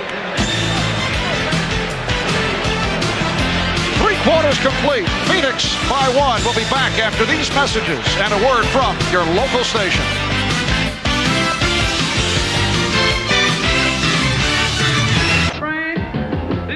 For the Phoenix Suns, their season may be coming down to this fourth quarter. They're trailing in the best of 7, 2 games to nothing. They lead the Bulls 86-85 as they desperately seek a victory. Looking to make it 2 games to 1 with a game 4 here in Chicago on Wednesday. Charles Barkley, despite the injured elbow, did contribute in the third quarter. He'll sit down right here.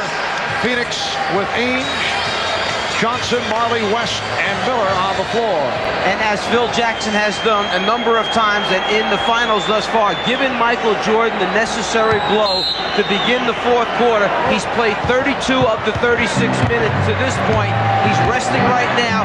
Hopefully we'll be able to finish strong for the Chicago Bulls. And on the other side of that, KJ for the Phoenix Suns have played all 36 minutes of this game. John Paxson and Trent Tucker have come on for Chicago. On the floor with King, Williams, and Pippen. Shot clock at 4. Shot clock at 2. Pippen has to fling it. And a break for the Bulls. Last touch by Marley.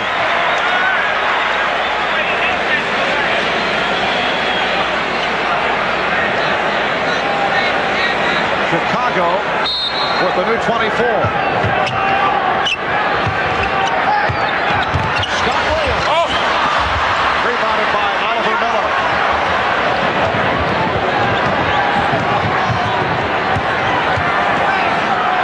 Kevin Johnson. 18 for Johnson. I look for Kevin to go for his offense right now because he has a strong man guard in him and Trent Tucker. So watch him going maybe into his offensive game. Suns 88, the Bulls 85. Michael Jordan sitting it out right here. He'll be ready for the stretch run. Jordan, the high man, with 29. Holding foul committed by Trent Tucker. Actually, neither one of these guards in the backcourt should be able to guard KJ off the dribble, whether it's Trent Tucker who has to hold so he doesn't get down the lane there, or if it's Paxson. If they create the situation for him, KJ should be able to get the step to get by him. Then what happens after that, that's what remains to be seen. 6 assists for Kevin Johnson, all in the first half, along with 5 turnovers. And Johnson was fouled by Paxson. See, this is the move. This is a great move by Coach Paul Westphal. Look, I got my quickest man out on the court, and they have 2 slow guards on the court. We're going to go at those slow guards. Here's a replay here where Paxson couldn't do anything but grab him, but I like this right here. Plus, Kevin is feeling it. He wants to redeem himself for those other 2 games, and he's having that opportunity right now in the fourth quarter. Magic, they've gone back again to setting that screen with different personnel. It's either Ainge who sets it, or that time Marley set it. They're trying to take advantage of which guy they want to wind up having to guard KJ. They wanted Tucker. Tucker didn't want to switch. Paxson was late getting over. KJ turns the corner. Loose ball foul on Miller. First team foul committed by the Suns. They lead 89-85 with a minute and a half gone by fourth quarter. Phil Jackson will make the decision as to when he will reinsert Michael Jordan. Michael getting the rest. Paxson. Suns 89, Bulls 87. Paxson hitting on his first field goal attempt. With the pick for Kevin Johnson. Yes. Kevin Johnson has hit on 9 of 14. The Suns lead by 4. 2 minutes gone by in the fourth.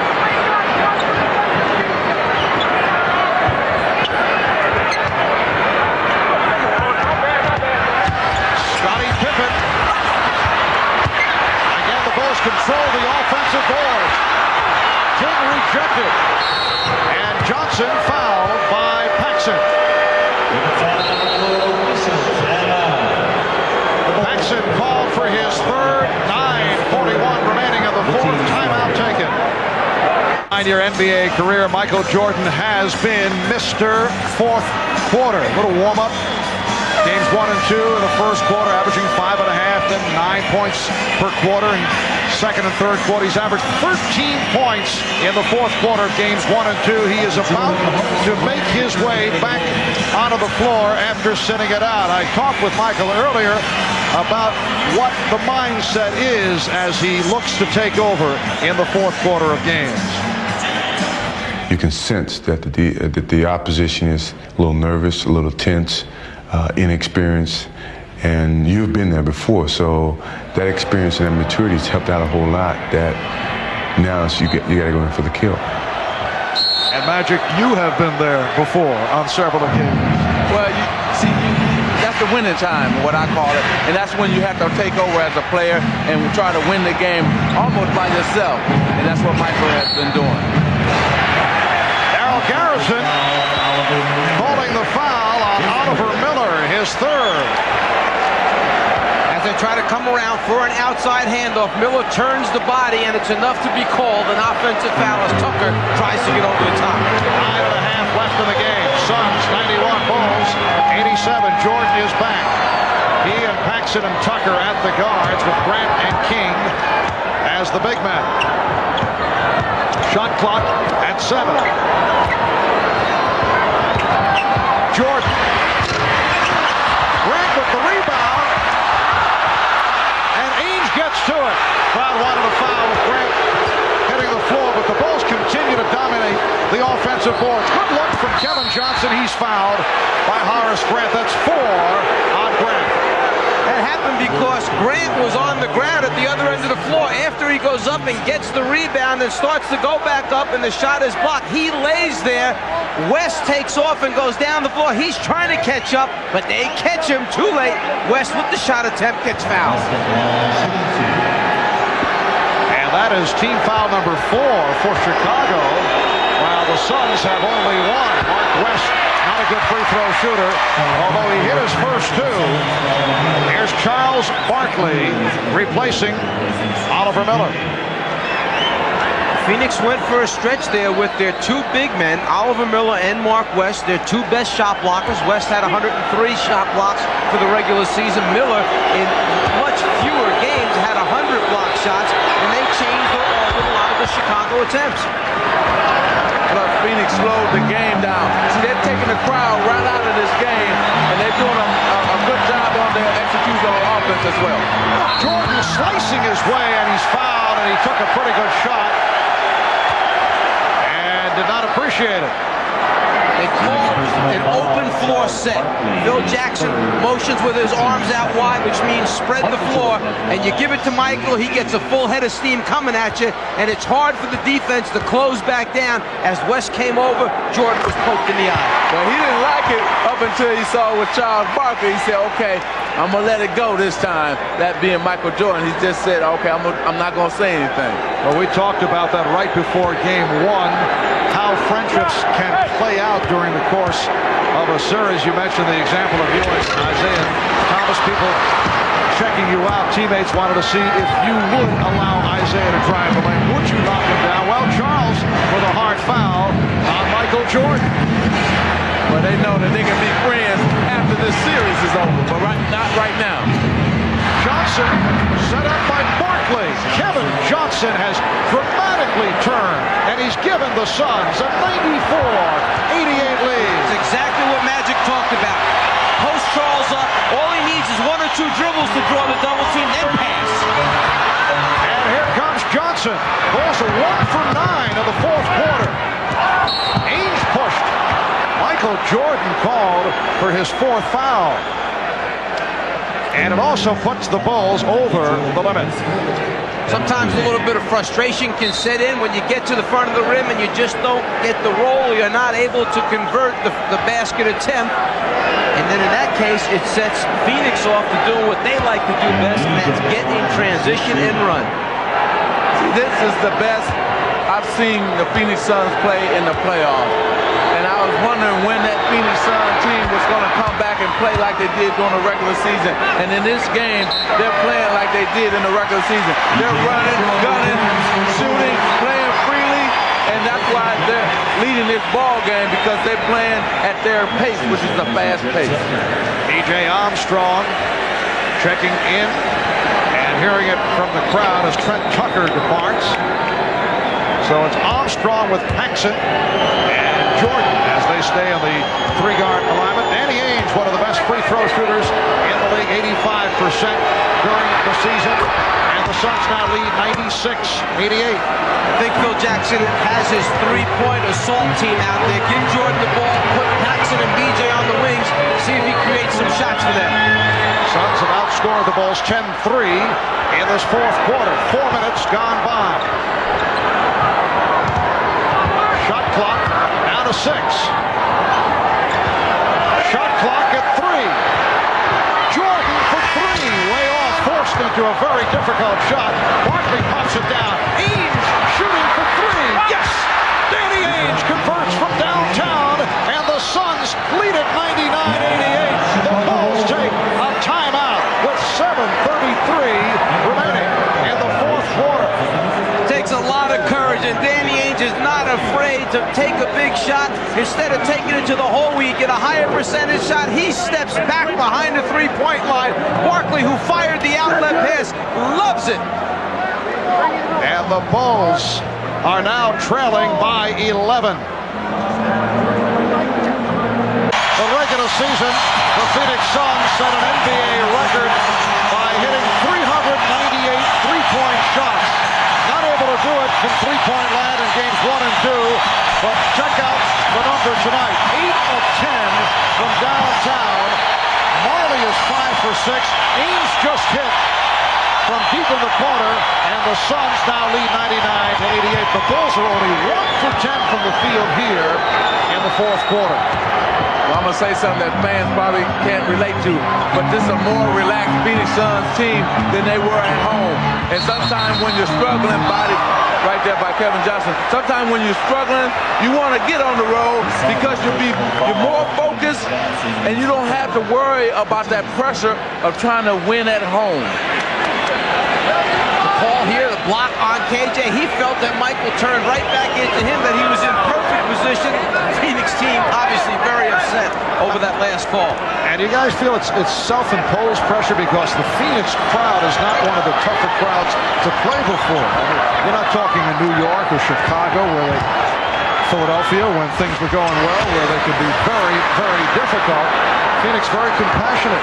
Yeah, it's not the crowd because the fans in Phoenix love their team, but as a player sometimes you play like you're supposed to win at home.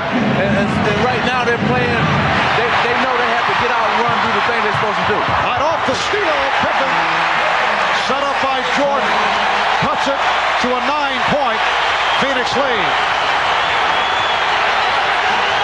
It appeared for a moment that Phoenix was going to call a 20-second timeout. Paul Westphal was up signaling for a 20-second timeout right after that basket. They never saw him.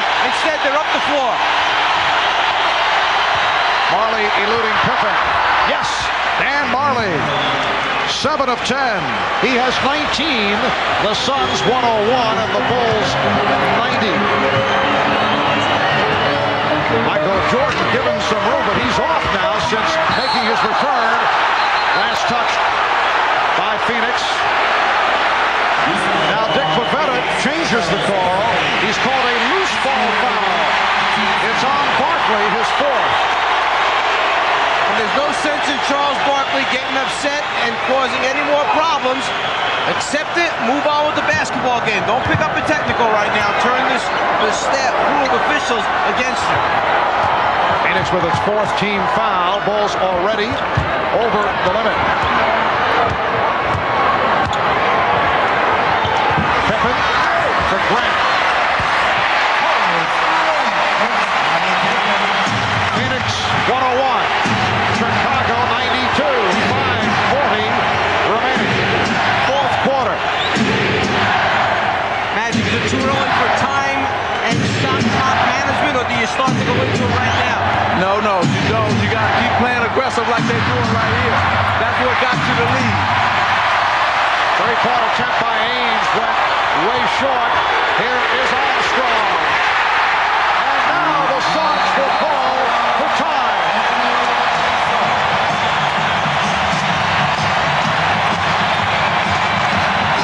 Phoenix by 7 with 5:14 left in the game.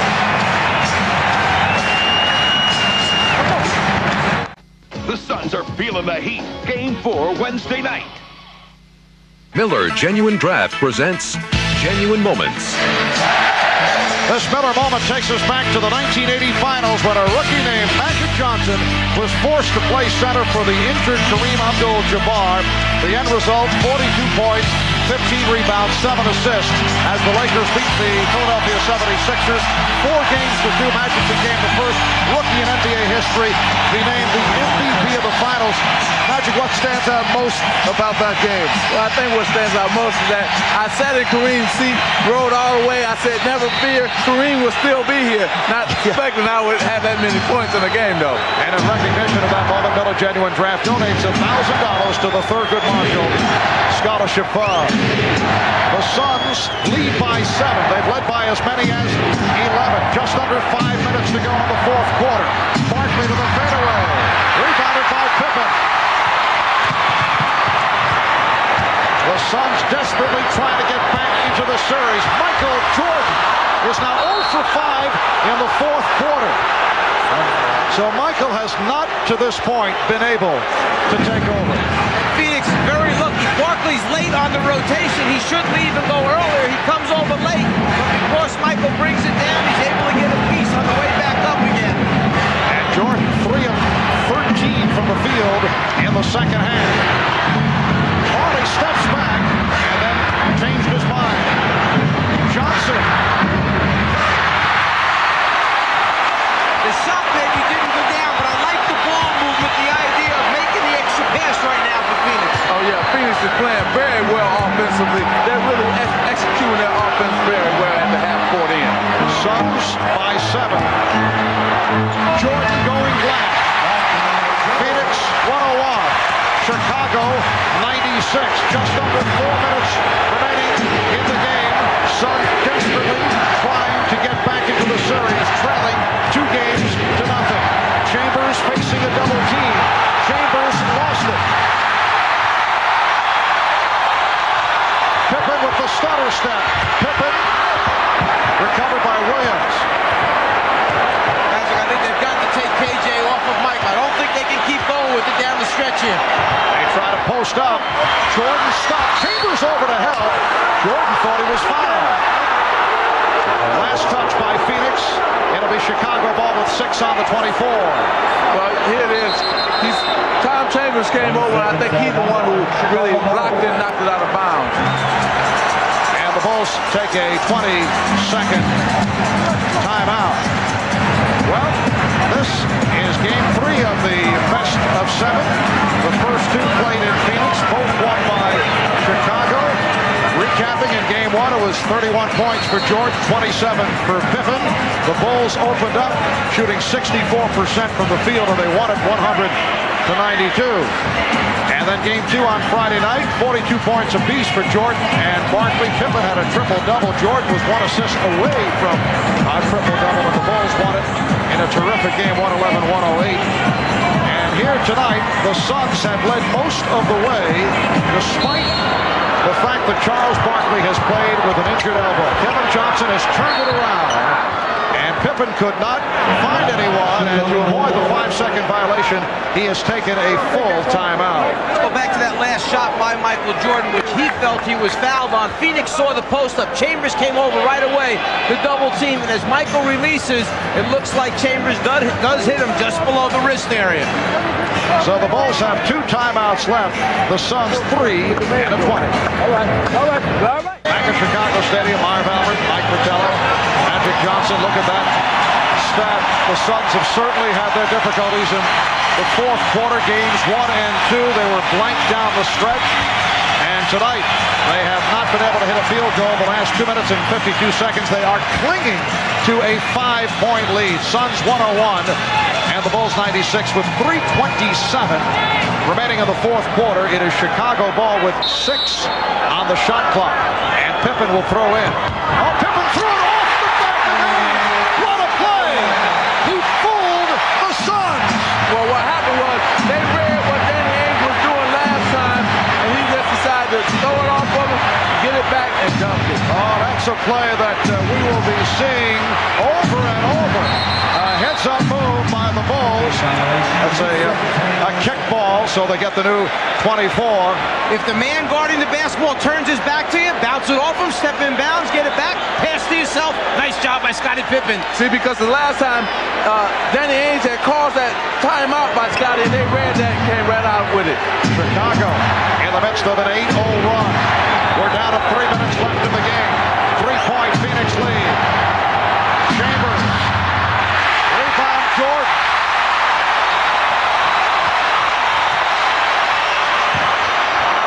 with the pull-up. Oh! The chip by Grant. Horace Grant brings Chicago within one. Magic said it before. You've got to continue to play to win. You can't play not to lose. You have to assert yourself, still be aggressive, get good shots, and execute. Barkley to the reverse.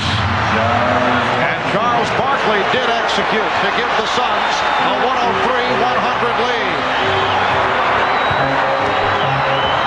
Jordan and the tip missed by Williams. Barkley protecting the rebound. You can lose possession of the basketball. You keep swinging those elbows. You've got to be careful.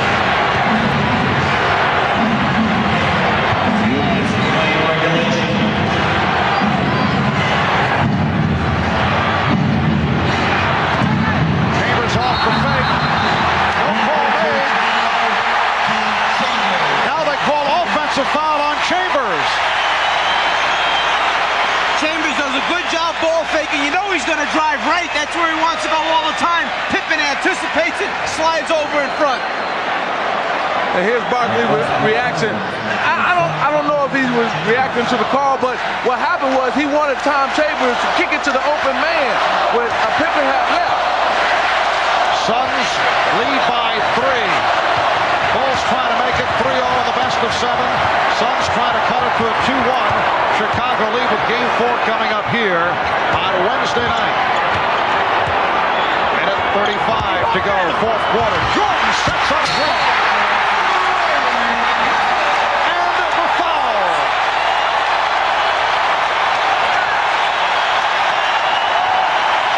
Well, you're talking about Michael Jordan. He can do it all. He's going to go baseline this time. Take all the double teaming, find Horace Grant, slam dunk by Horace Grant, and this crowd is going crazy. Mark West called for the foul. Horace Grant very quietly early going in foul trouble has come on strong down the stretch. 3-point play. Game tied 103. Charles Barkley trying to settle his team down as Grant was lining up for the foul shot, and now Phoenix calling for a timeout.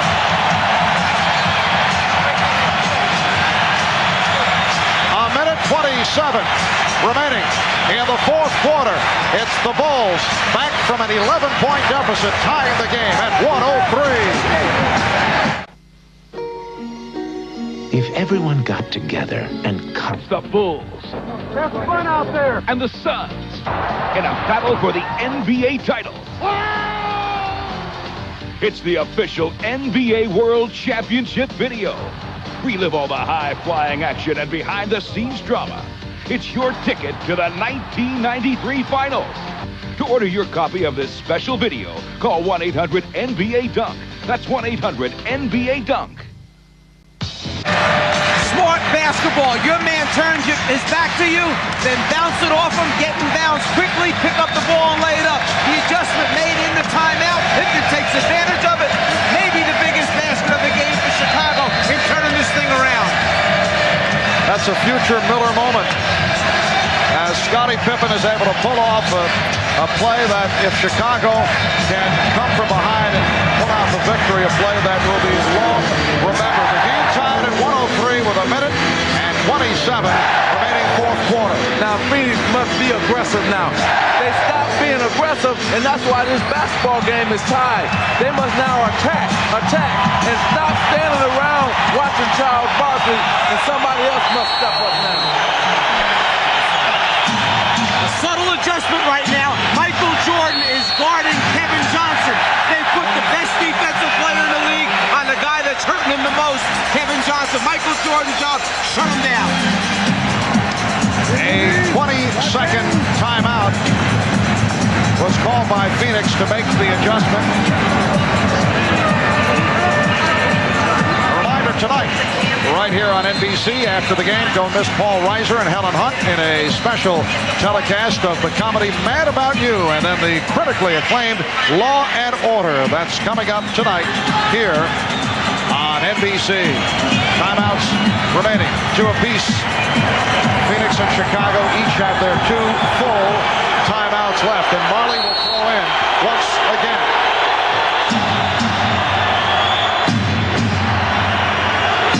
Shot clock at 15. floor in a collision. Barkley called for a traveling violation. Phoenix tried to run a play. Coming out of that timeout, the play was destroyed when the players collided and fell to the floor. Barkley was left with the basketball, shuffles the feet as he tries to elude the taller, bigger Horace Grant. A 13-2 Chicago run after they had struggled earlier. They had hit only 1 of 10 at one point on the field. Here is Jordan. Rebound tip missed by Williams. Scott Williams mistimed, and here come the Suns. Just under 1 minute remaining in the fourth quarter, and a call now against Phoenix. Offensive foul. It's called on Miller. Oliver Miller hit with the offensive foul. A huge call. Phoenix very lucky here that the ball does not get tipped in by Scott Williams, who keeps it alive, but then an offensive foul call on Oliver Miller as Phoenix came down with an offensive possession. Michael Jordan 1 for 10 here in the fourth quarter. Has not been able to get going. Draws the double team and gives it up. Pippen with an air ball. Last touched by the Bulls. So both teams have had their opportunities here down the stretch, and the Suns take a timeout. So they will be down to 1 timeout left. It is desperation time for the Phoenix Suns. Only 8 for 28, but how about 28 shots as compared to 10 for Phoenix? Marv, I think what's happening here is that the travel time has caught up with both teams because, you know, they only had 1 day in between games. They flew all the way from Phoenix, and we had a well-played game until this quarter, but I think both of them the legs are tired, and they're starting to feel it, both teams. 10 shot attempts for the quarter means that 1, you're either getting fouled a whole lot, or 2, you got a whole lot of turnovers taking place there, which means the other team is coming down, or 28-10 difference means that Chicago's pounding you on the offensive boards. A very big call against Phoenix, coming down with possession, and Paul Westphal is encouraging, hurry up, get into the offense. The left elbow in the lane area by Oliver Miller against Stacey King, called for the offensive foul. This capacity crowd urging the Bulls on.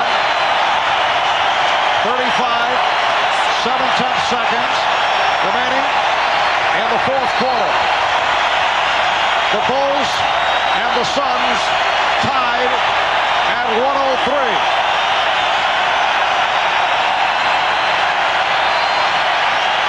Has had problems getting the ball inbounds and getting into what they want to run because of Chicago's aggressive defense. Ames will throw in.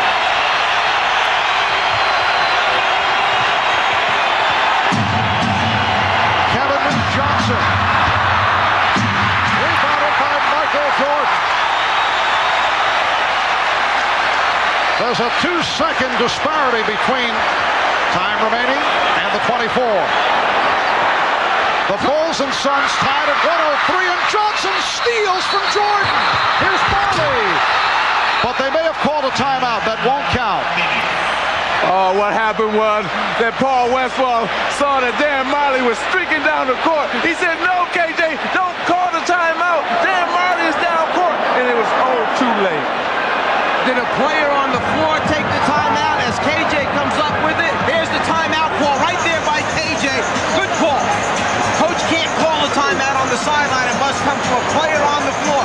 So KJ called it at first. Then Paul said, somebody's down the floor. Hurry up and get it to him. But KJ took the timeout. Paul knows it right there.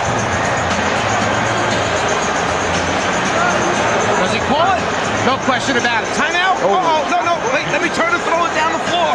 Kind of a half-hearted, but he did gave the indication. That's the final timeout for the Suns when we resume Phoenix ball with 12 seconds left. At 103, following that timeout, the final timeout for the Phoenix Suns. It will be Phoenix ball, and they will look to hold for a final shot, what they hope will be the game winner to cut it to a 2-1 Chicago lead in this best of 7.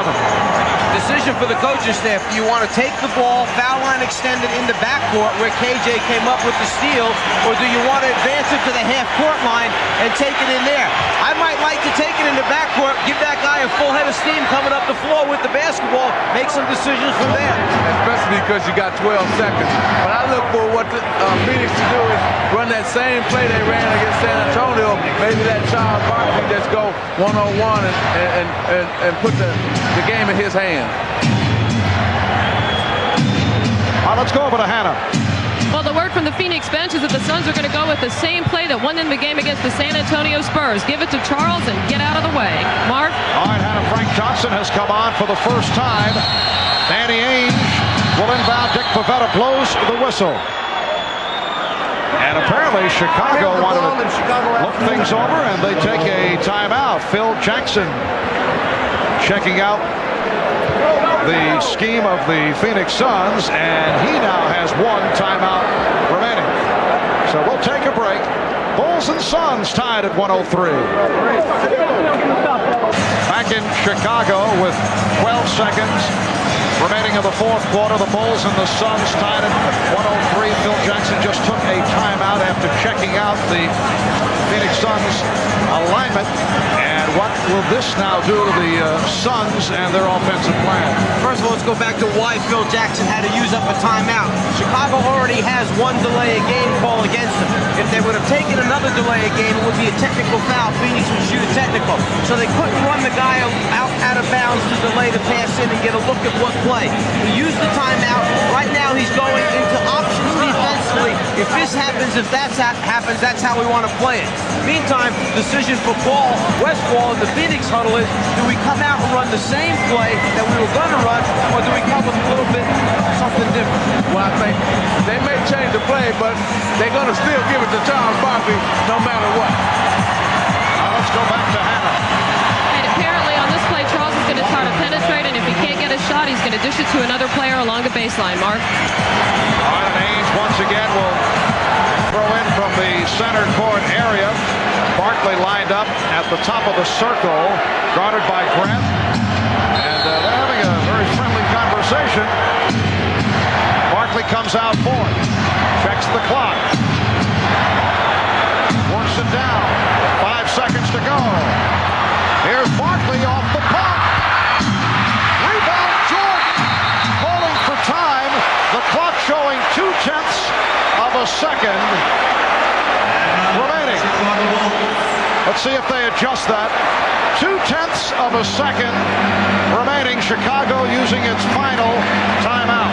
The difference in this shot and the one against San Antonio, he came straight at David Robinson, had him back it up. This time Grant got him going to his left, so he had to shoot back across his body. He had to use a little fake first to get enough room to get Grant off balance before he got the shot.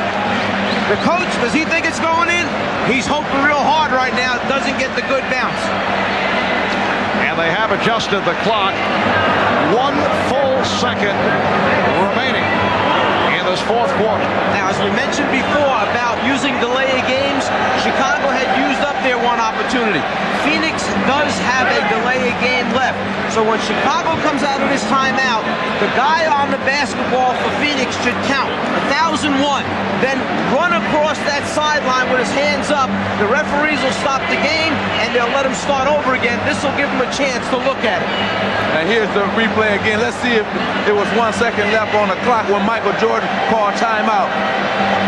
He's up. So it must have been somebody else other than Michael Jordan. Mike Mathis had the first timeout. He was in the backside. Shot again. It's at the foul line. Darrell Walker, number 20, is the one who signals the first timeout for the Chicago Bulls. Now, if I'm Phoenix, I'm going to put 2 players, the out-of-bounds man and Michael's original man, on Michael Jordan to make sure he don't be the guy who's going to beat me here. So you're going to double-team Michael Jordan without the basketball? Exactly, right now. Then how are you going to take your delay of game? You got to think about it. You take that first and then double-team it. Okay. All right, let's go to Ahmad. the Chicago Bulls are going to go is what they call a wraparound play between Michael or Scotty. One of them will break to the basket. The other one either take the shot or try to get it inside. Audemars Pippen will throw in from the center court area. 1 second remaining in regulation. Game is tied, and there is the delay of game taken by Danny Ainge, so the Suns are able to check it over. And you saw that Frank Johnson and Kevin Johnson are double teaming Michael Jordan right now. Right now, Pippen will throw in. Pippen to the basket to Grant, and we go to overtime. That almost worked. Horace Grant led by Scottie Pippen, and he almost got away with it. But we go to overtime. Okay, we were just talking about they should double team Michael Jordan to make sure he doesn't be the one who beat you, that anybody else on the floor beat you. There's the pass by Pippen inside to Grant, who just can't control it to convert the basket attempt. As Magic said, Michael 2 times, he can't get free. That's where Scotty's trying to go with the pass at first. He can't get it, so he goes to the Grant option. So we head to overtime. The Bulls and Suns tied at 103.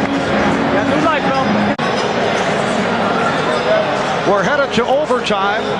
The Bulls and the Suns are tied at 103. Last time an NBA final game went to OT was here in Chicago last year. Game 2, Portland beat Chicago 115 to 104. A most intriguing play attempted with Pippen trying on the lead to connect with Grant. The reaction by Phil Jackson, who was a member of that 69-70 New York Knicks team that, sad to admit, but I recall Christmas night at Madison Square Garden, Red Holzman pulled off a Walt Clyde Frazier inbounds pass from center court to Willis Reed that won the game at the buzzer against Detroit. That very same play. Obviously, I wouldn't remember. As I said, in the 60s, I was just a baby at that time. Right. I'm not even going to go into it. I'm not going to touch that one. On to the 5-minute overtime. Charles Barkley has played 39 minutes. Kevin Johnson has got all 48. Jordan with the save. Dan Majerle has played 44. Michael Jordan has got 42 minutes. In the fourth quarter, the Bulls 8 for 29 from the field. The Suns 6 for 12, and Jordan only 1 of 10, so he was not able to take over. And that is very rare. Michael is off. Danny Ainge moving across. Ainge, Majerle, Johnson, Barkley, and West on the floor for the Suns. They double up on Ainge, who gets it to West. Jordan tried to intercept. It was deflected by Jordan, no backcourt. Ainge has to throw it up. Shot clock was running down, and a new 24 for the Suns. Trying to get into the 2-man game, the pick and roll set, KJ and West.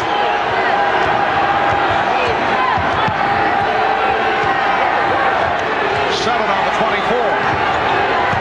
Good look by Johnson, and West will go to the line. He was held. Mark West was fouled. Once you run 2-man basketball and you're double teamed as the ball handler, the roll man gets a defensive guy to rotate to him, then the other 3 players must get to spots on the floor. The spot that time right in the heart of the defense, middle of the lane. West 52% free throw shooter, but 3 of 4 from the line tonight.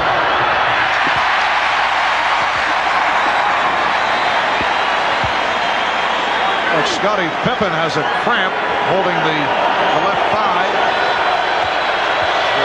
Maybe he took a knee and he's trying to rub it out.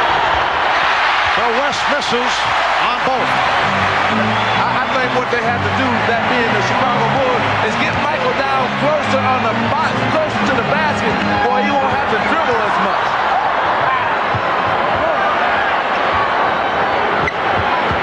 Pippen picked up by Barkley. Smooth stroke by Pippen, who has 26. The Bulls 105, the Suns 103. We are in overtime, 3:20 remaining. Their spacing is distorted, Phoenix. They come off the pick and roll. The guys aren't in spots. They were bunched up that time. Johnson forced it. Shot clock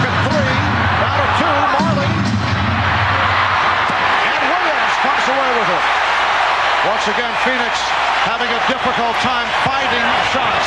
But see, Marv, they should use the decoy man. Go through Charles Barkley on the post. They were getting a lot of good shots doing that. Now they've gone away from that, and they've gone to the pick and roll play.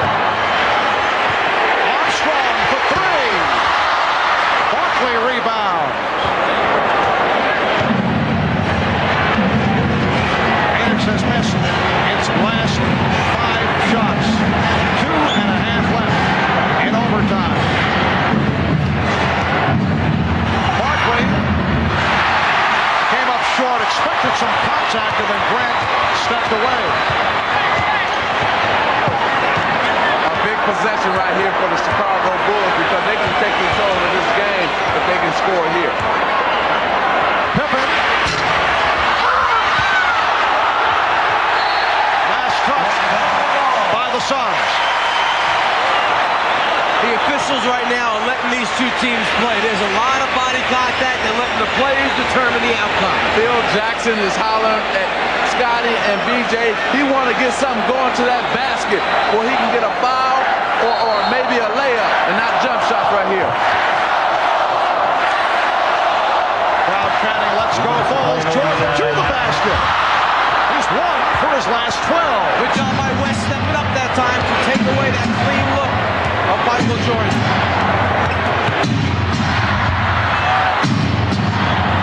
Ames with the step. Barkley through the foul. Took a hip check from Scott Williams. Charles Barkley will shoot a pair. Something that wasn't happening in game 1 and 2 as the Bulls players were putting it on the floor. No one was coming over. There you see West. Even though Michael goes by him, he doesn't get a clean look. And now Charles initiates the contact with the ball fake. Just wants to draw body contact. And then maybe the shot will fall. Who knows?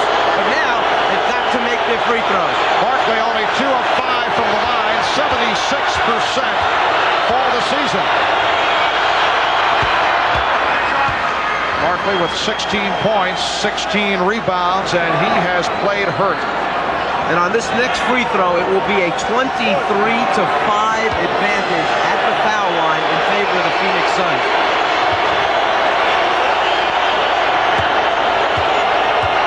Charles seeking to tie the game. The Suns and the Bulls at 105 apiece. 40 left in overtime. Jordan working down low. Changed his shot but drew the foul. West came over looking for the block. Give Scott Williams almost the assist or the credit for that because he blocked. He blocked off KJ in order for him to come over and help. Oh, it's not a shooting foul? No, at the last second, the two officials conferred and they said that Michael passed it off at the end. Instead of shooting it, they give it to him on the side. Oh, man. And the foul was committed by Barkley, his 5th. Now Phil Jackson calls for a timeout with 1:33 left in OT. The determining factor at the end, after the whistle, watch what Michael does with the basketball. Does he shoot the basketball or does he try to hit a teammate with a pass? In their opinion, he was trying to hit Grant underneath, so they give him the ball out on the side. With the timeout. Foul. Don't let the offensive guy get his arms up to the basket if he can. Hold him down. KJ holds Michael Jordan's right arm. There. He grabs him. And because of that, Jordan can't follow through for a shot attempt. So as a result, it looks like he's trying to pass the ball to Horace Grant. The officials conferred. They awarded the ball out on the side. Michael said, he pulled my arm down. That's why I couldn't shoot it. Phil Jackson, the coach, he can't believe it. Well, when the last time you seen Michael Jordan go to the basket and you know it's winning time and he's not going to shoot it? You know that man's been in this situation millions of times. You know he's going to shoot that basketball. So the Bulls get the new 24. Minute 33 remaining in overtime. Game time 105.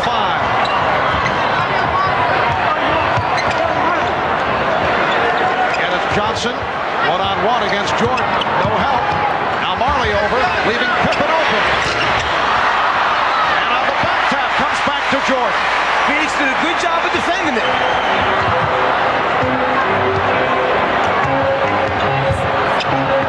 Jordan.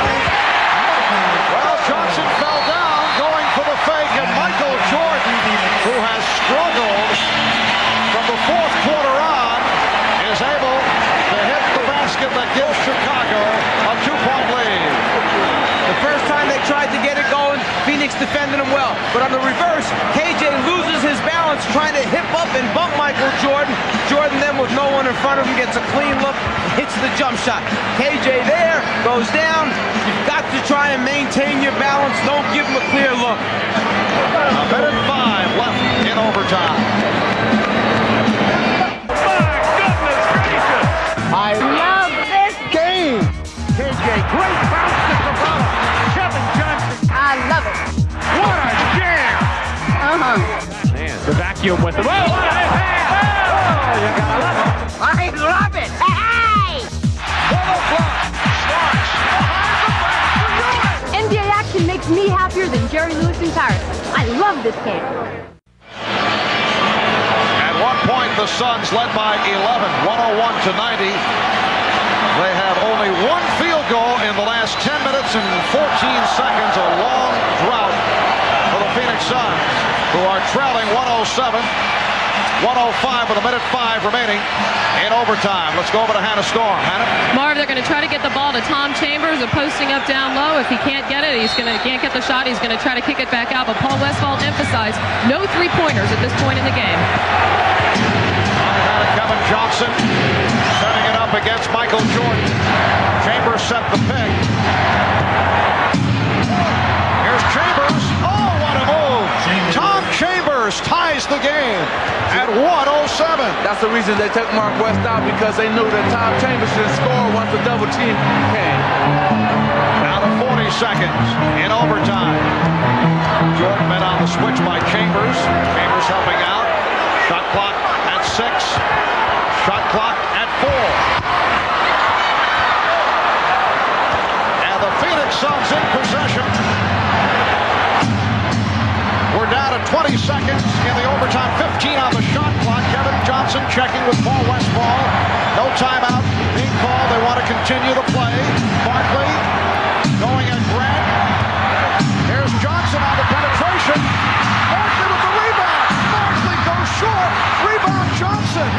Time running down. Here's Ames to win it. We go to a second overtime. Danny Ames with the chance to wrap it. But it is on to a second overtime here in Chicago, with the Bulls and the Suns tied at 107. Well, you know, if Pippen hurt, he might have a leg cramp. He's trying to rub it out. You can see that right now. And here's Chambers right here going into the drive, switch to the left hand, good. And then KJ taking it to the basket to win. Charles Barkley hustles to get another shot. He may have taken that shot too quickly because there were 5 seconds on the shot clock still remaining. And here's KJ kicking it out to Danny Ainge for a 3. As I was telling you earlier, the guys are too tired right now. And here's Paul Westphal's reaction to win. Oh. So it is on to a second overtime. We'll be right back. In the wild final seconds of the overtime, Kevin Johnson goes to the basket. No charges called. He misses. Barkley comes up with the ball, takes a fadeaway, can't buy it. Kevin Johnson fights 2 Chicago Bulls players, splits the double team, gets it out to Ainge, who gets a wide open look with just over a second remaining, but then he can't put it in the bottom. Well, like I was telling you, see, the reason Pippen got the cramp because he's tired. The reason Danny Ainge couldn't make that three-point shot because he has no legs, he's tired. These guys are fatigued, and they're playing like it right here in the first overtime. Let's see if it continues in the second overtime. They're going to have to get something going to the basket, both teams. Well, the longest playoff games this season, Charlotte Hornets went double overtime twice. They won both, beat Boston, beat the Knicks. Only 2 playoff games in NBA history have gone more than 2 overtimes. In 53, a Boston-Syracuse game went 4, and in 76, the Celtics and the Phoenix Suns went 3 overtimes, Boston beating Phoenix 128 to 126. We are on to the second overtime. Marv Albert, Mike Fratello, Magic Johnson from Chicago. The Bulls and Suns tied at 107. The foul situation, Charles Barkley with 5. Horace Grant, B.J. Armstrong, Michael Jordan each have 4. Barkley and Grant on the tip. It is controlled by the Suns. Phoenix at one point led by as many as 11. They went cold down the stretch in the fourth quarter. The Bulls and Suns each scored only 4 points in that first overtime. Here's Barkley for 3. Barkley has hit 5 from three-point land. I tell you, you're not going to be able to hit jump shots because everybody on both teams is tired. They're just fatigued. So you're going to have to go inside. Armstrong, Tucker, Jordan in a 3-guard setup for Chicago along with Grant and Williams. Dan Majerle takes the challenge of guarding Michael Jordan to start out the second overtime. Michael Jordan, 2 for his last 15. Richard Dumas is back for Phoenix. Up front along with Tom Chambers, Charles Barkley, Kevin Johnson, Dan Majerle. At the guards, shot clock at 5. Here's Majerle. And back come the Bulls as Tucker controls. I'm just so surprised that both teams are not realizing that their legs are gone and take the ball inside to somebody to get a shot there. Armstrong, way off. And Barkley able to get to it. Do I have to go out and make an announcement? They can only hear the game while they're playing it. Oh, man. Scottie Pippen getting ready to make his way back. Dumas lost it. And Grant stepped out. He felt he was pushed. It'll be Phoenix ball with 6 on the 24. And Charles Barkley in a conversation with Darryl Garretts and Trent Tucker sitting down. And now they change the shot clock. 24 is posted. Pippen is back. Scottie Pippen making his return. Chambers passed on the 3. And Chambers had to change the shot. Knocked out by the Bulls. They did a good job that time of making Chambers go back to his left hand. He does not like to go that way. He wants to drive right when he can. How about this? Last 6 minutes and 41 seconds. A total of only 8 points have been scored by both teams. 4 apiece. That's been it. Just under 3 minutes to go in the second overtime. Fadeaway by Barkley, way off. How about this number? In the series so far from the outside, Charles Barkley is 6 for 30. It's about 20%. Inside, he's shooting 66%, 25 out of 38. Inside for Williams. Well, Pippen did get it. Down low to Scott Williams. Chicago leads by 2. That's what you have to do, move the ball around. They got a good shot that time, Chicago. For Scott Williams, that is his first field goal of the night. He does have 13 rebounds. Shot clock at 5. Armstrong off the steal and a foul given by Johnson.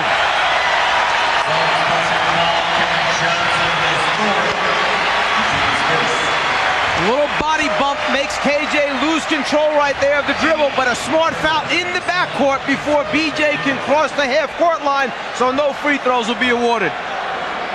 I can't believe KJ has played this entire game and the 2 overtimes. I mean, this man must be dead tired. I mean, that's maybe the reason why he lost that ball. After you get body checked like that sometimes, you're so tired you just lose it. Bill Cartwright replacing Scott Williams. There's Frank Johnson, who made just a brief appearance tonight. Bulls by 2. We come up on 2 minutes remaining of the second overtime. Jordan!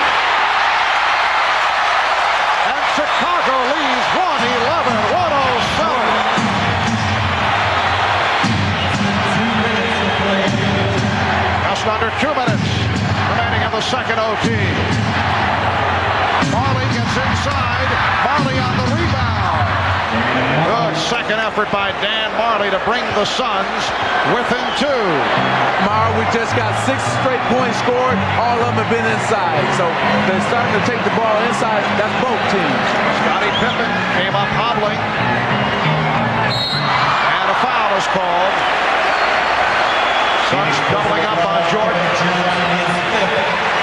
on Kevin Johnson. That is his 5th. Jordan flashes across the lane, goes box to box, catches KJ on his back. They deliver the ball right on time at the right moment, just when Michael needed it to convert the layup. Minute and a half left in the second overtime. Welcome back to Chicago. We're in the second overtime, and the Bulls lead the Suns 111-109. The Phoenix franchise and their fans certainly familiar with this game back in June of 1976. Garfield Hurd hitting over Don Nelson to force a third overtime of the NBA championship series. Eventually, the Boston Celtics went on to defeat the Phoenix Suns 128-126. The longest NBA Finals contest. 3 overtimes, and the Celtics beat the Phoenix Suns. We have a minute and 30 to go in this, the second overtime, and the Bulls with a 2-point lead and the ball. The more on the Scottie Pippen situation. You saw him come up limping a moment ago. Let's go to Ahmad Rashad. All right, Marv, it's still that problem with those cramps. Every time he moves, he gets a cramp in a different place. I just found out that if he's not able to go, they'll have to go with Trent Tucker. Marv? All right, Ahmad. Armstrong with the look down low for Jordan. Now Jordan to the fadeaway. Oh, an enormous basket from Michael Jordan, who has been struggling from the fourth quarter on. He's given Chicago a 4-point lead as we approach 1 minute remaining. Jordan has 38 points, 17 for 40. And on the double team, Dick Pavetta with the foul call on Jordan. That is number 5. Michael Jordan knows that Pippen's struggling. He's got to do it. After he makes this one, he turns as he's running down the floor, and on his face you could see a sigh of relief, as if to say, can't tell you how big that basket was just then. And I can't tell you how tired I am. That's what he was saying as well. Michael is 4 for his last 17. Barkley with the post up. Barkley puts the move on Grant, and a foul is called. It's on Grant. That is his 5th. So Barkley to the line. He is 4 of 7 from the foul line. Barkley just muscles his way into a shot. It's just his will to win. He fights off Grant. Jordan reaches in. He pulls the ball back away from him and initiates the contact. And remember, the referees will not try to decide this game. They're not going to call a lot of those fouls they call in the first 3 quarters of this game.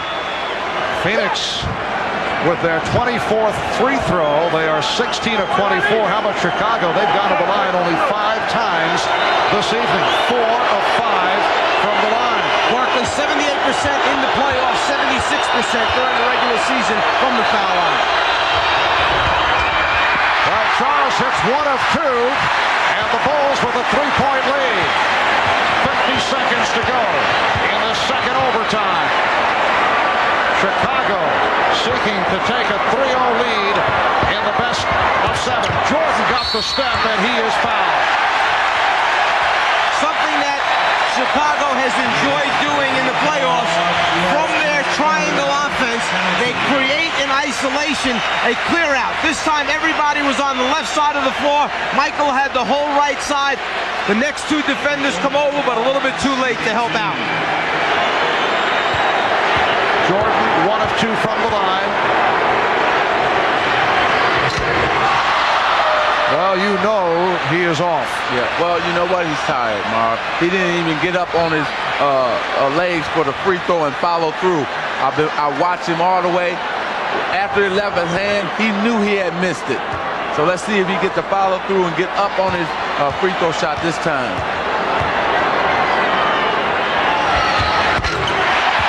Time he was strong, but he got the back rim. Yes, you know, that's what happens. He changed it a little bit, but he still knocked it down. Timeout has been called with 40 and 2/10 seconds left in the second overtime. Bulls by 4. 40 seconds to go in the second overtime, and Chicago with a 114-110 lead on Phoenix. How about Kevin Johnson? He has gone the distance. He's played 57 minutes. He's gone all the way. Dan Majerle, 53 minutes. Scottie Pippen, 50. B.J. Armstrong, 52. Michael Jordan, 51. There will be a lot of tired folks tomorrow morning. A couple of days of rest before game number 4 takes place on Wednesday night. Everybody will sleep good tonight. You can be sure of that. And game 4 from Chicago Stadium here on Wednesday, 9 o'clock Eastern Time, right here on NBC. Majerle will inbound. Phoenix is 8 for 14 from three-point range. Majerle has hit 5. That's one short of a NBA Finals record. Shared by several players. Johnson off the dribble. Sets up Charles Barkley. It's a 2-point Chicago lead. And now with 32 seconds remaining on the game clock, you dig in, get a good stop defensively. You still have plenty of time to use your timeouts and get the ball up the floor. You don't want to foul. You want to get a stop and rebound the basketball. Oh, Jordan slipped. Nearly traveled. Pippen. That was deflected short. And Barkley gets to it. 10 seconds left in the second overtime. The Suns are down by 2. Majerle. Yes! Dan Majerle has tied the game at 114. Timeout called by Chicago with 3 and 2/10 seconds remaining in the second overtime. They are showing, the Phoenix Suns are showing championship basketball right now. They could have just went down and they said, no, we're going to fight back. And here's Dan Majerle, pump fake there and knocks it down. I have to give all the respect to the Phoenix Suns, but keep fighting back, keep fighting back. They've really played hard in an aggressive game today. Majerle with 23 points. The reaction of Paul Westphal. That's a great deal of excitement shown, at least for Paul. We'll be right back. And 2/10 seconds remaining in the second overtime. Dan Majerle a moment ago hit that clutch line drive jump shot to tie the game at 1:14 as the Suns came from behind us. The Bulls did earlier. Timeouts remaining. Suns have 2 left. The Bulls have 1 remaining. Looks like Paul Westphal wants to send in Frankie Johnson and Mark West. They're going down to double team Michael Jordan again, just like they did earlier. Chicago likes to have Pippen pass it and follow the passing right now. So since they're double teaming Jordan, there's nobody playing Scottie Pippen. All right, Pippen will throw in. 3 and 2/10 seconds to go. Grant for Pippen. He has the shot. Gets it off. And we go to a third overtime. So the Suns and the Bulls will join the Suns and the Celtics of the 1975-76 season. The longest game in the history of the NBA Finals. A third overtime. It matches Boston and Phoenix back in June of '76. Pippen, after he passed it in, and he had a tough time getting it in, then stepped inbounds. They got the ball right back to him, the Chicago Bulls. Someone had to recover. It was Frankie Johnson that made him put it on the floor. A shade thing, but this NBA is fantastic. This is the reason that slogan is made up, because this game is fantastic. This Chicago Phoenix game. This is unbelievable right here. We head on to a third overtime. The Bulls and the Suns at 114 apiece. The foul rundown, 5 apiece on Horace Grant, Michael Jordan, Charles Barkley, and Kevin Johnson. And the Suns control the tip. Johnson played by Jordan.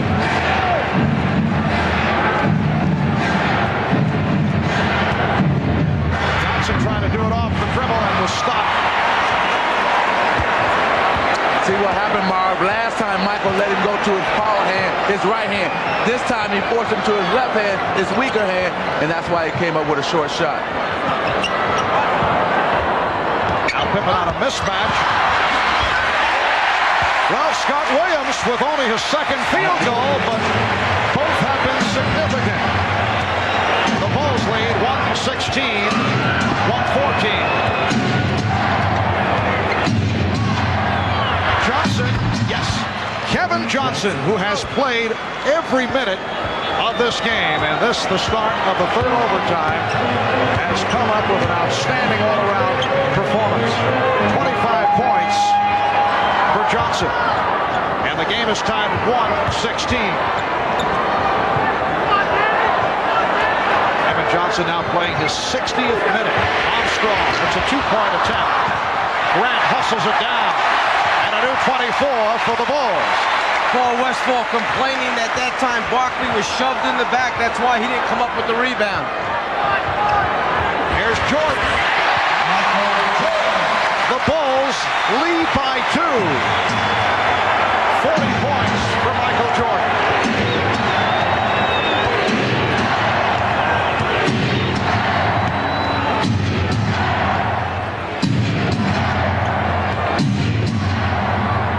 Shot clock at 5. Barkley. Marley for 3. Whoa! Dan Majerle with his 6th three-pointer, and that ties an NBA Finals record. Put Dan Majerle alongside Michael Cooper, Michael Jordan, and Bill Laimbeer. You recall Jordan did it against Portland in last season's NBA Final. Majerle hit 8 for a playoff record in the Seattle series. Majerle came up with that steal, and Barkley able to finish it off. So the Suns lead by 3 off the three-pointer by Majerle, and then the steal by Majerle leading to the breakaway basket. After Charles Barkley thought a double team was coming, he kicked out Majerle, knowing that he's got to get it up before Pippen can rotate back out to him, launches it from way behind the three-point line. Then back at the defensive end of the floor, Pippen starts to throw a backdoor pass to Michael Jordan, but Michael changed direction. Scotty lost control. Phoenix off on the fast break. Dan Majerle with 26 points. He's hit 6 from downtown, and Majerle with his 6th three-pointer ties the NBA Finals record. 6 for 8 from three-point land for Majerle. Suns lead it by 3. Minutes 36 seconds remaining. We are in the third overtime here in Chicago. 5 apiece on Barkley, Johnson, Grant, and Jordan. How about Kevin Johnson? He has played in 7 seconds. It will officially be 61 minutes. The most minutes ever played in an NBA Finals series. Garfield Hurd, 61 minutes in that triple overtime between Boston and Phoenix, and Kevin Johnson about to pass him by. The Suns lead 121, 118. Jordan drawing the double team. Shot clock is down to 7. Pippen. Shot clock down to 3. Pippen shot fell short. Ames with the rebound. See, they've kept Kevin Johnson on Michael Jordan. The reason is foot speed out in front. But as soon as he makes a move down towards the basket, they come and double team Michael and try to get the ball out of his hands. And Dick Pavetta with the foul call. Horace Grant has fouled out. So Grant, who came on late, finishes with 13 points and 17 rebounds. And that a big loss for the Bulls. KJ going to his left, not as effective as going to his right, but the bump there by Grant brings on his last foul. Coach, he kind of likes it. Horace Grant hearing it from the crowd. He's replaced by Stacey King. Horace went 44 minutes.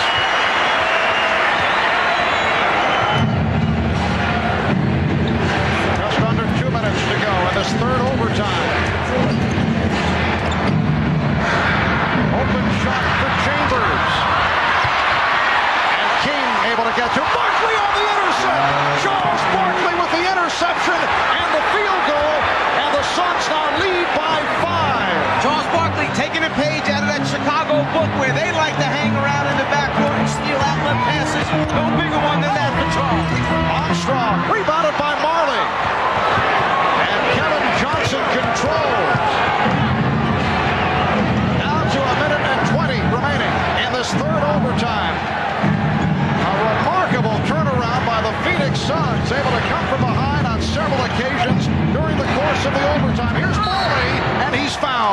was hacked, and he'll go to the line. Here it comes right here. The Barkley still. What he's going to do, he's going to pretend like he's going down court, then all of a sudden start right in front of Michael Jordan and lays it right back in. You got to love the heart, the character of this Phoenix Suns team from coming back. They looked like they were going to lose it, then kept coming back, and now they have a chance to win this game right now. As we mentioned earlier, the Phoenix Suns had the best road record in the NBA during the regular season at 27-14. Chicago Bulls during the regular season were not invincible at home, but this not the same Chicago Bulls team during the playoffs that we saw during the regular campaign when they went 31-10. But in the finals, the Bulls, over the last 3 years, 3-2 at home, and on the road 7-up and 1 down, which is surprising. Sometimes players have a hard time understanding why coaches emphasize points early in the game. Go back to when, at the end of the first quarter, Pippen went a little bit too soon to the basket. And Jordan gets the roll. 5-point Phoenix lead. Just under 1 minute remaining in this third overtime. Okay, this is clock management time now. Run that clock all the way down if you're the Phoenix Suns, and then get a shot maybe right at the end of it. Shot clock at 7. Ainge was hit by Tucker. Bulls are over the limit. So Ainge, who is a terrific free throw shooter at 85%, will go to the line. He's 2 for 2 tonight. If it seems like the Phoenix Suns are doing a better job running the pick and roll right now than they were earlier, the main reason is because the guy setting the screen is actually screening someone. He's putting a body on him. Early in the game, they were missing it, so as a result, Chicago was able to either get over or go under and recover and play both players. Right now, 2 defensive players are being occupied by the man with the ball because a good screen has been set. And a timeout called by Phil Jackson. The Suns lead by 7 with 40 and 9/10 seconds to go in this third overtime. Premature celebration by several members of the Phoenix Suns. With the timeout, we'll take a break for these messages. This is a record. In the bottom left corner of your screen, Barkley makes believe he's going back down the floor, but stops, fakes out Stacey King, who tries to cross it over to Michael Jordan, and it proves to be a monstrous basket for the Phoenix Suns here as they open up the lead against the Chicago Bulls. Charles with the big defensive play, not noted for his outstanding defense perhaps in the half-court area, but certainly big right there. Charles Barkley, playing despite that injured right elbow, has come through with 24 points, 19 rebounds. Dan Majerle, 28 points, including 6 three-pointers. And Kevin Johnson turning it around, 25 points, 9 assists. Kevin Johnson has got the entire game. Michael Jordan leading Chicago with 43. Scottie Pippen with 26. Chambers knocks it away. And a foul called on Tucker. Fred Tucker called for the foul. He tried to get it back. And with Chicago over the limit, the Suns will go to the line. Tomorrow, excellent call. What happened was Tom Chambers came over, stole the ball, took it out of Trent Tucker's hand, and then in retaliation, Trent Tucker then fouled him. But this Phoenix team has not quit all game long.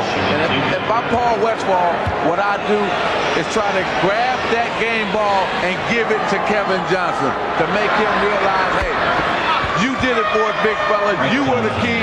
We want you to play just like that in game number 4. And here's Frank Johnson replacing Charles Barkley. And Barkley greeted back at the bench. Charles able to hang in, playing hurt, and comes through with a very tough performance. 9-point Suns lead. 30 seconds remaining in this third overtime. Jordan draws the foul on the three-point attempt. That a potential 4-point play. Ainge called for the foul. Jordan will go to the line. Talk about trying to get points back in a hurry. That could have been a 4-pointer. Well, Jordan, knowing he's the veteran that he is, he just created that foul right there. He just really jumped into Danny Ainge and made the referees call that. Rare appearance at the free throw line for the Bulls. They are 5 for 7. That's it. While the Suns 22 for 31. 8-point Phoenix lead. Here's Gerard Mustaf, who has not played at all this series. Checking in. Not bad when you can pick up 16 extra points at the foul line.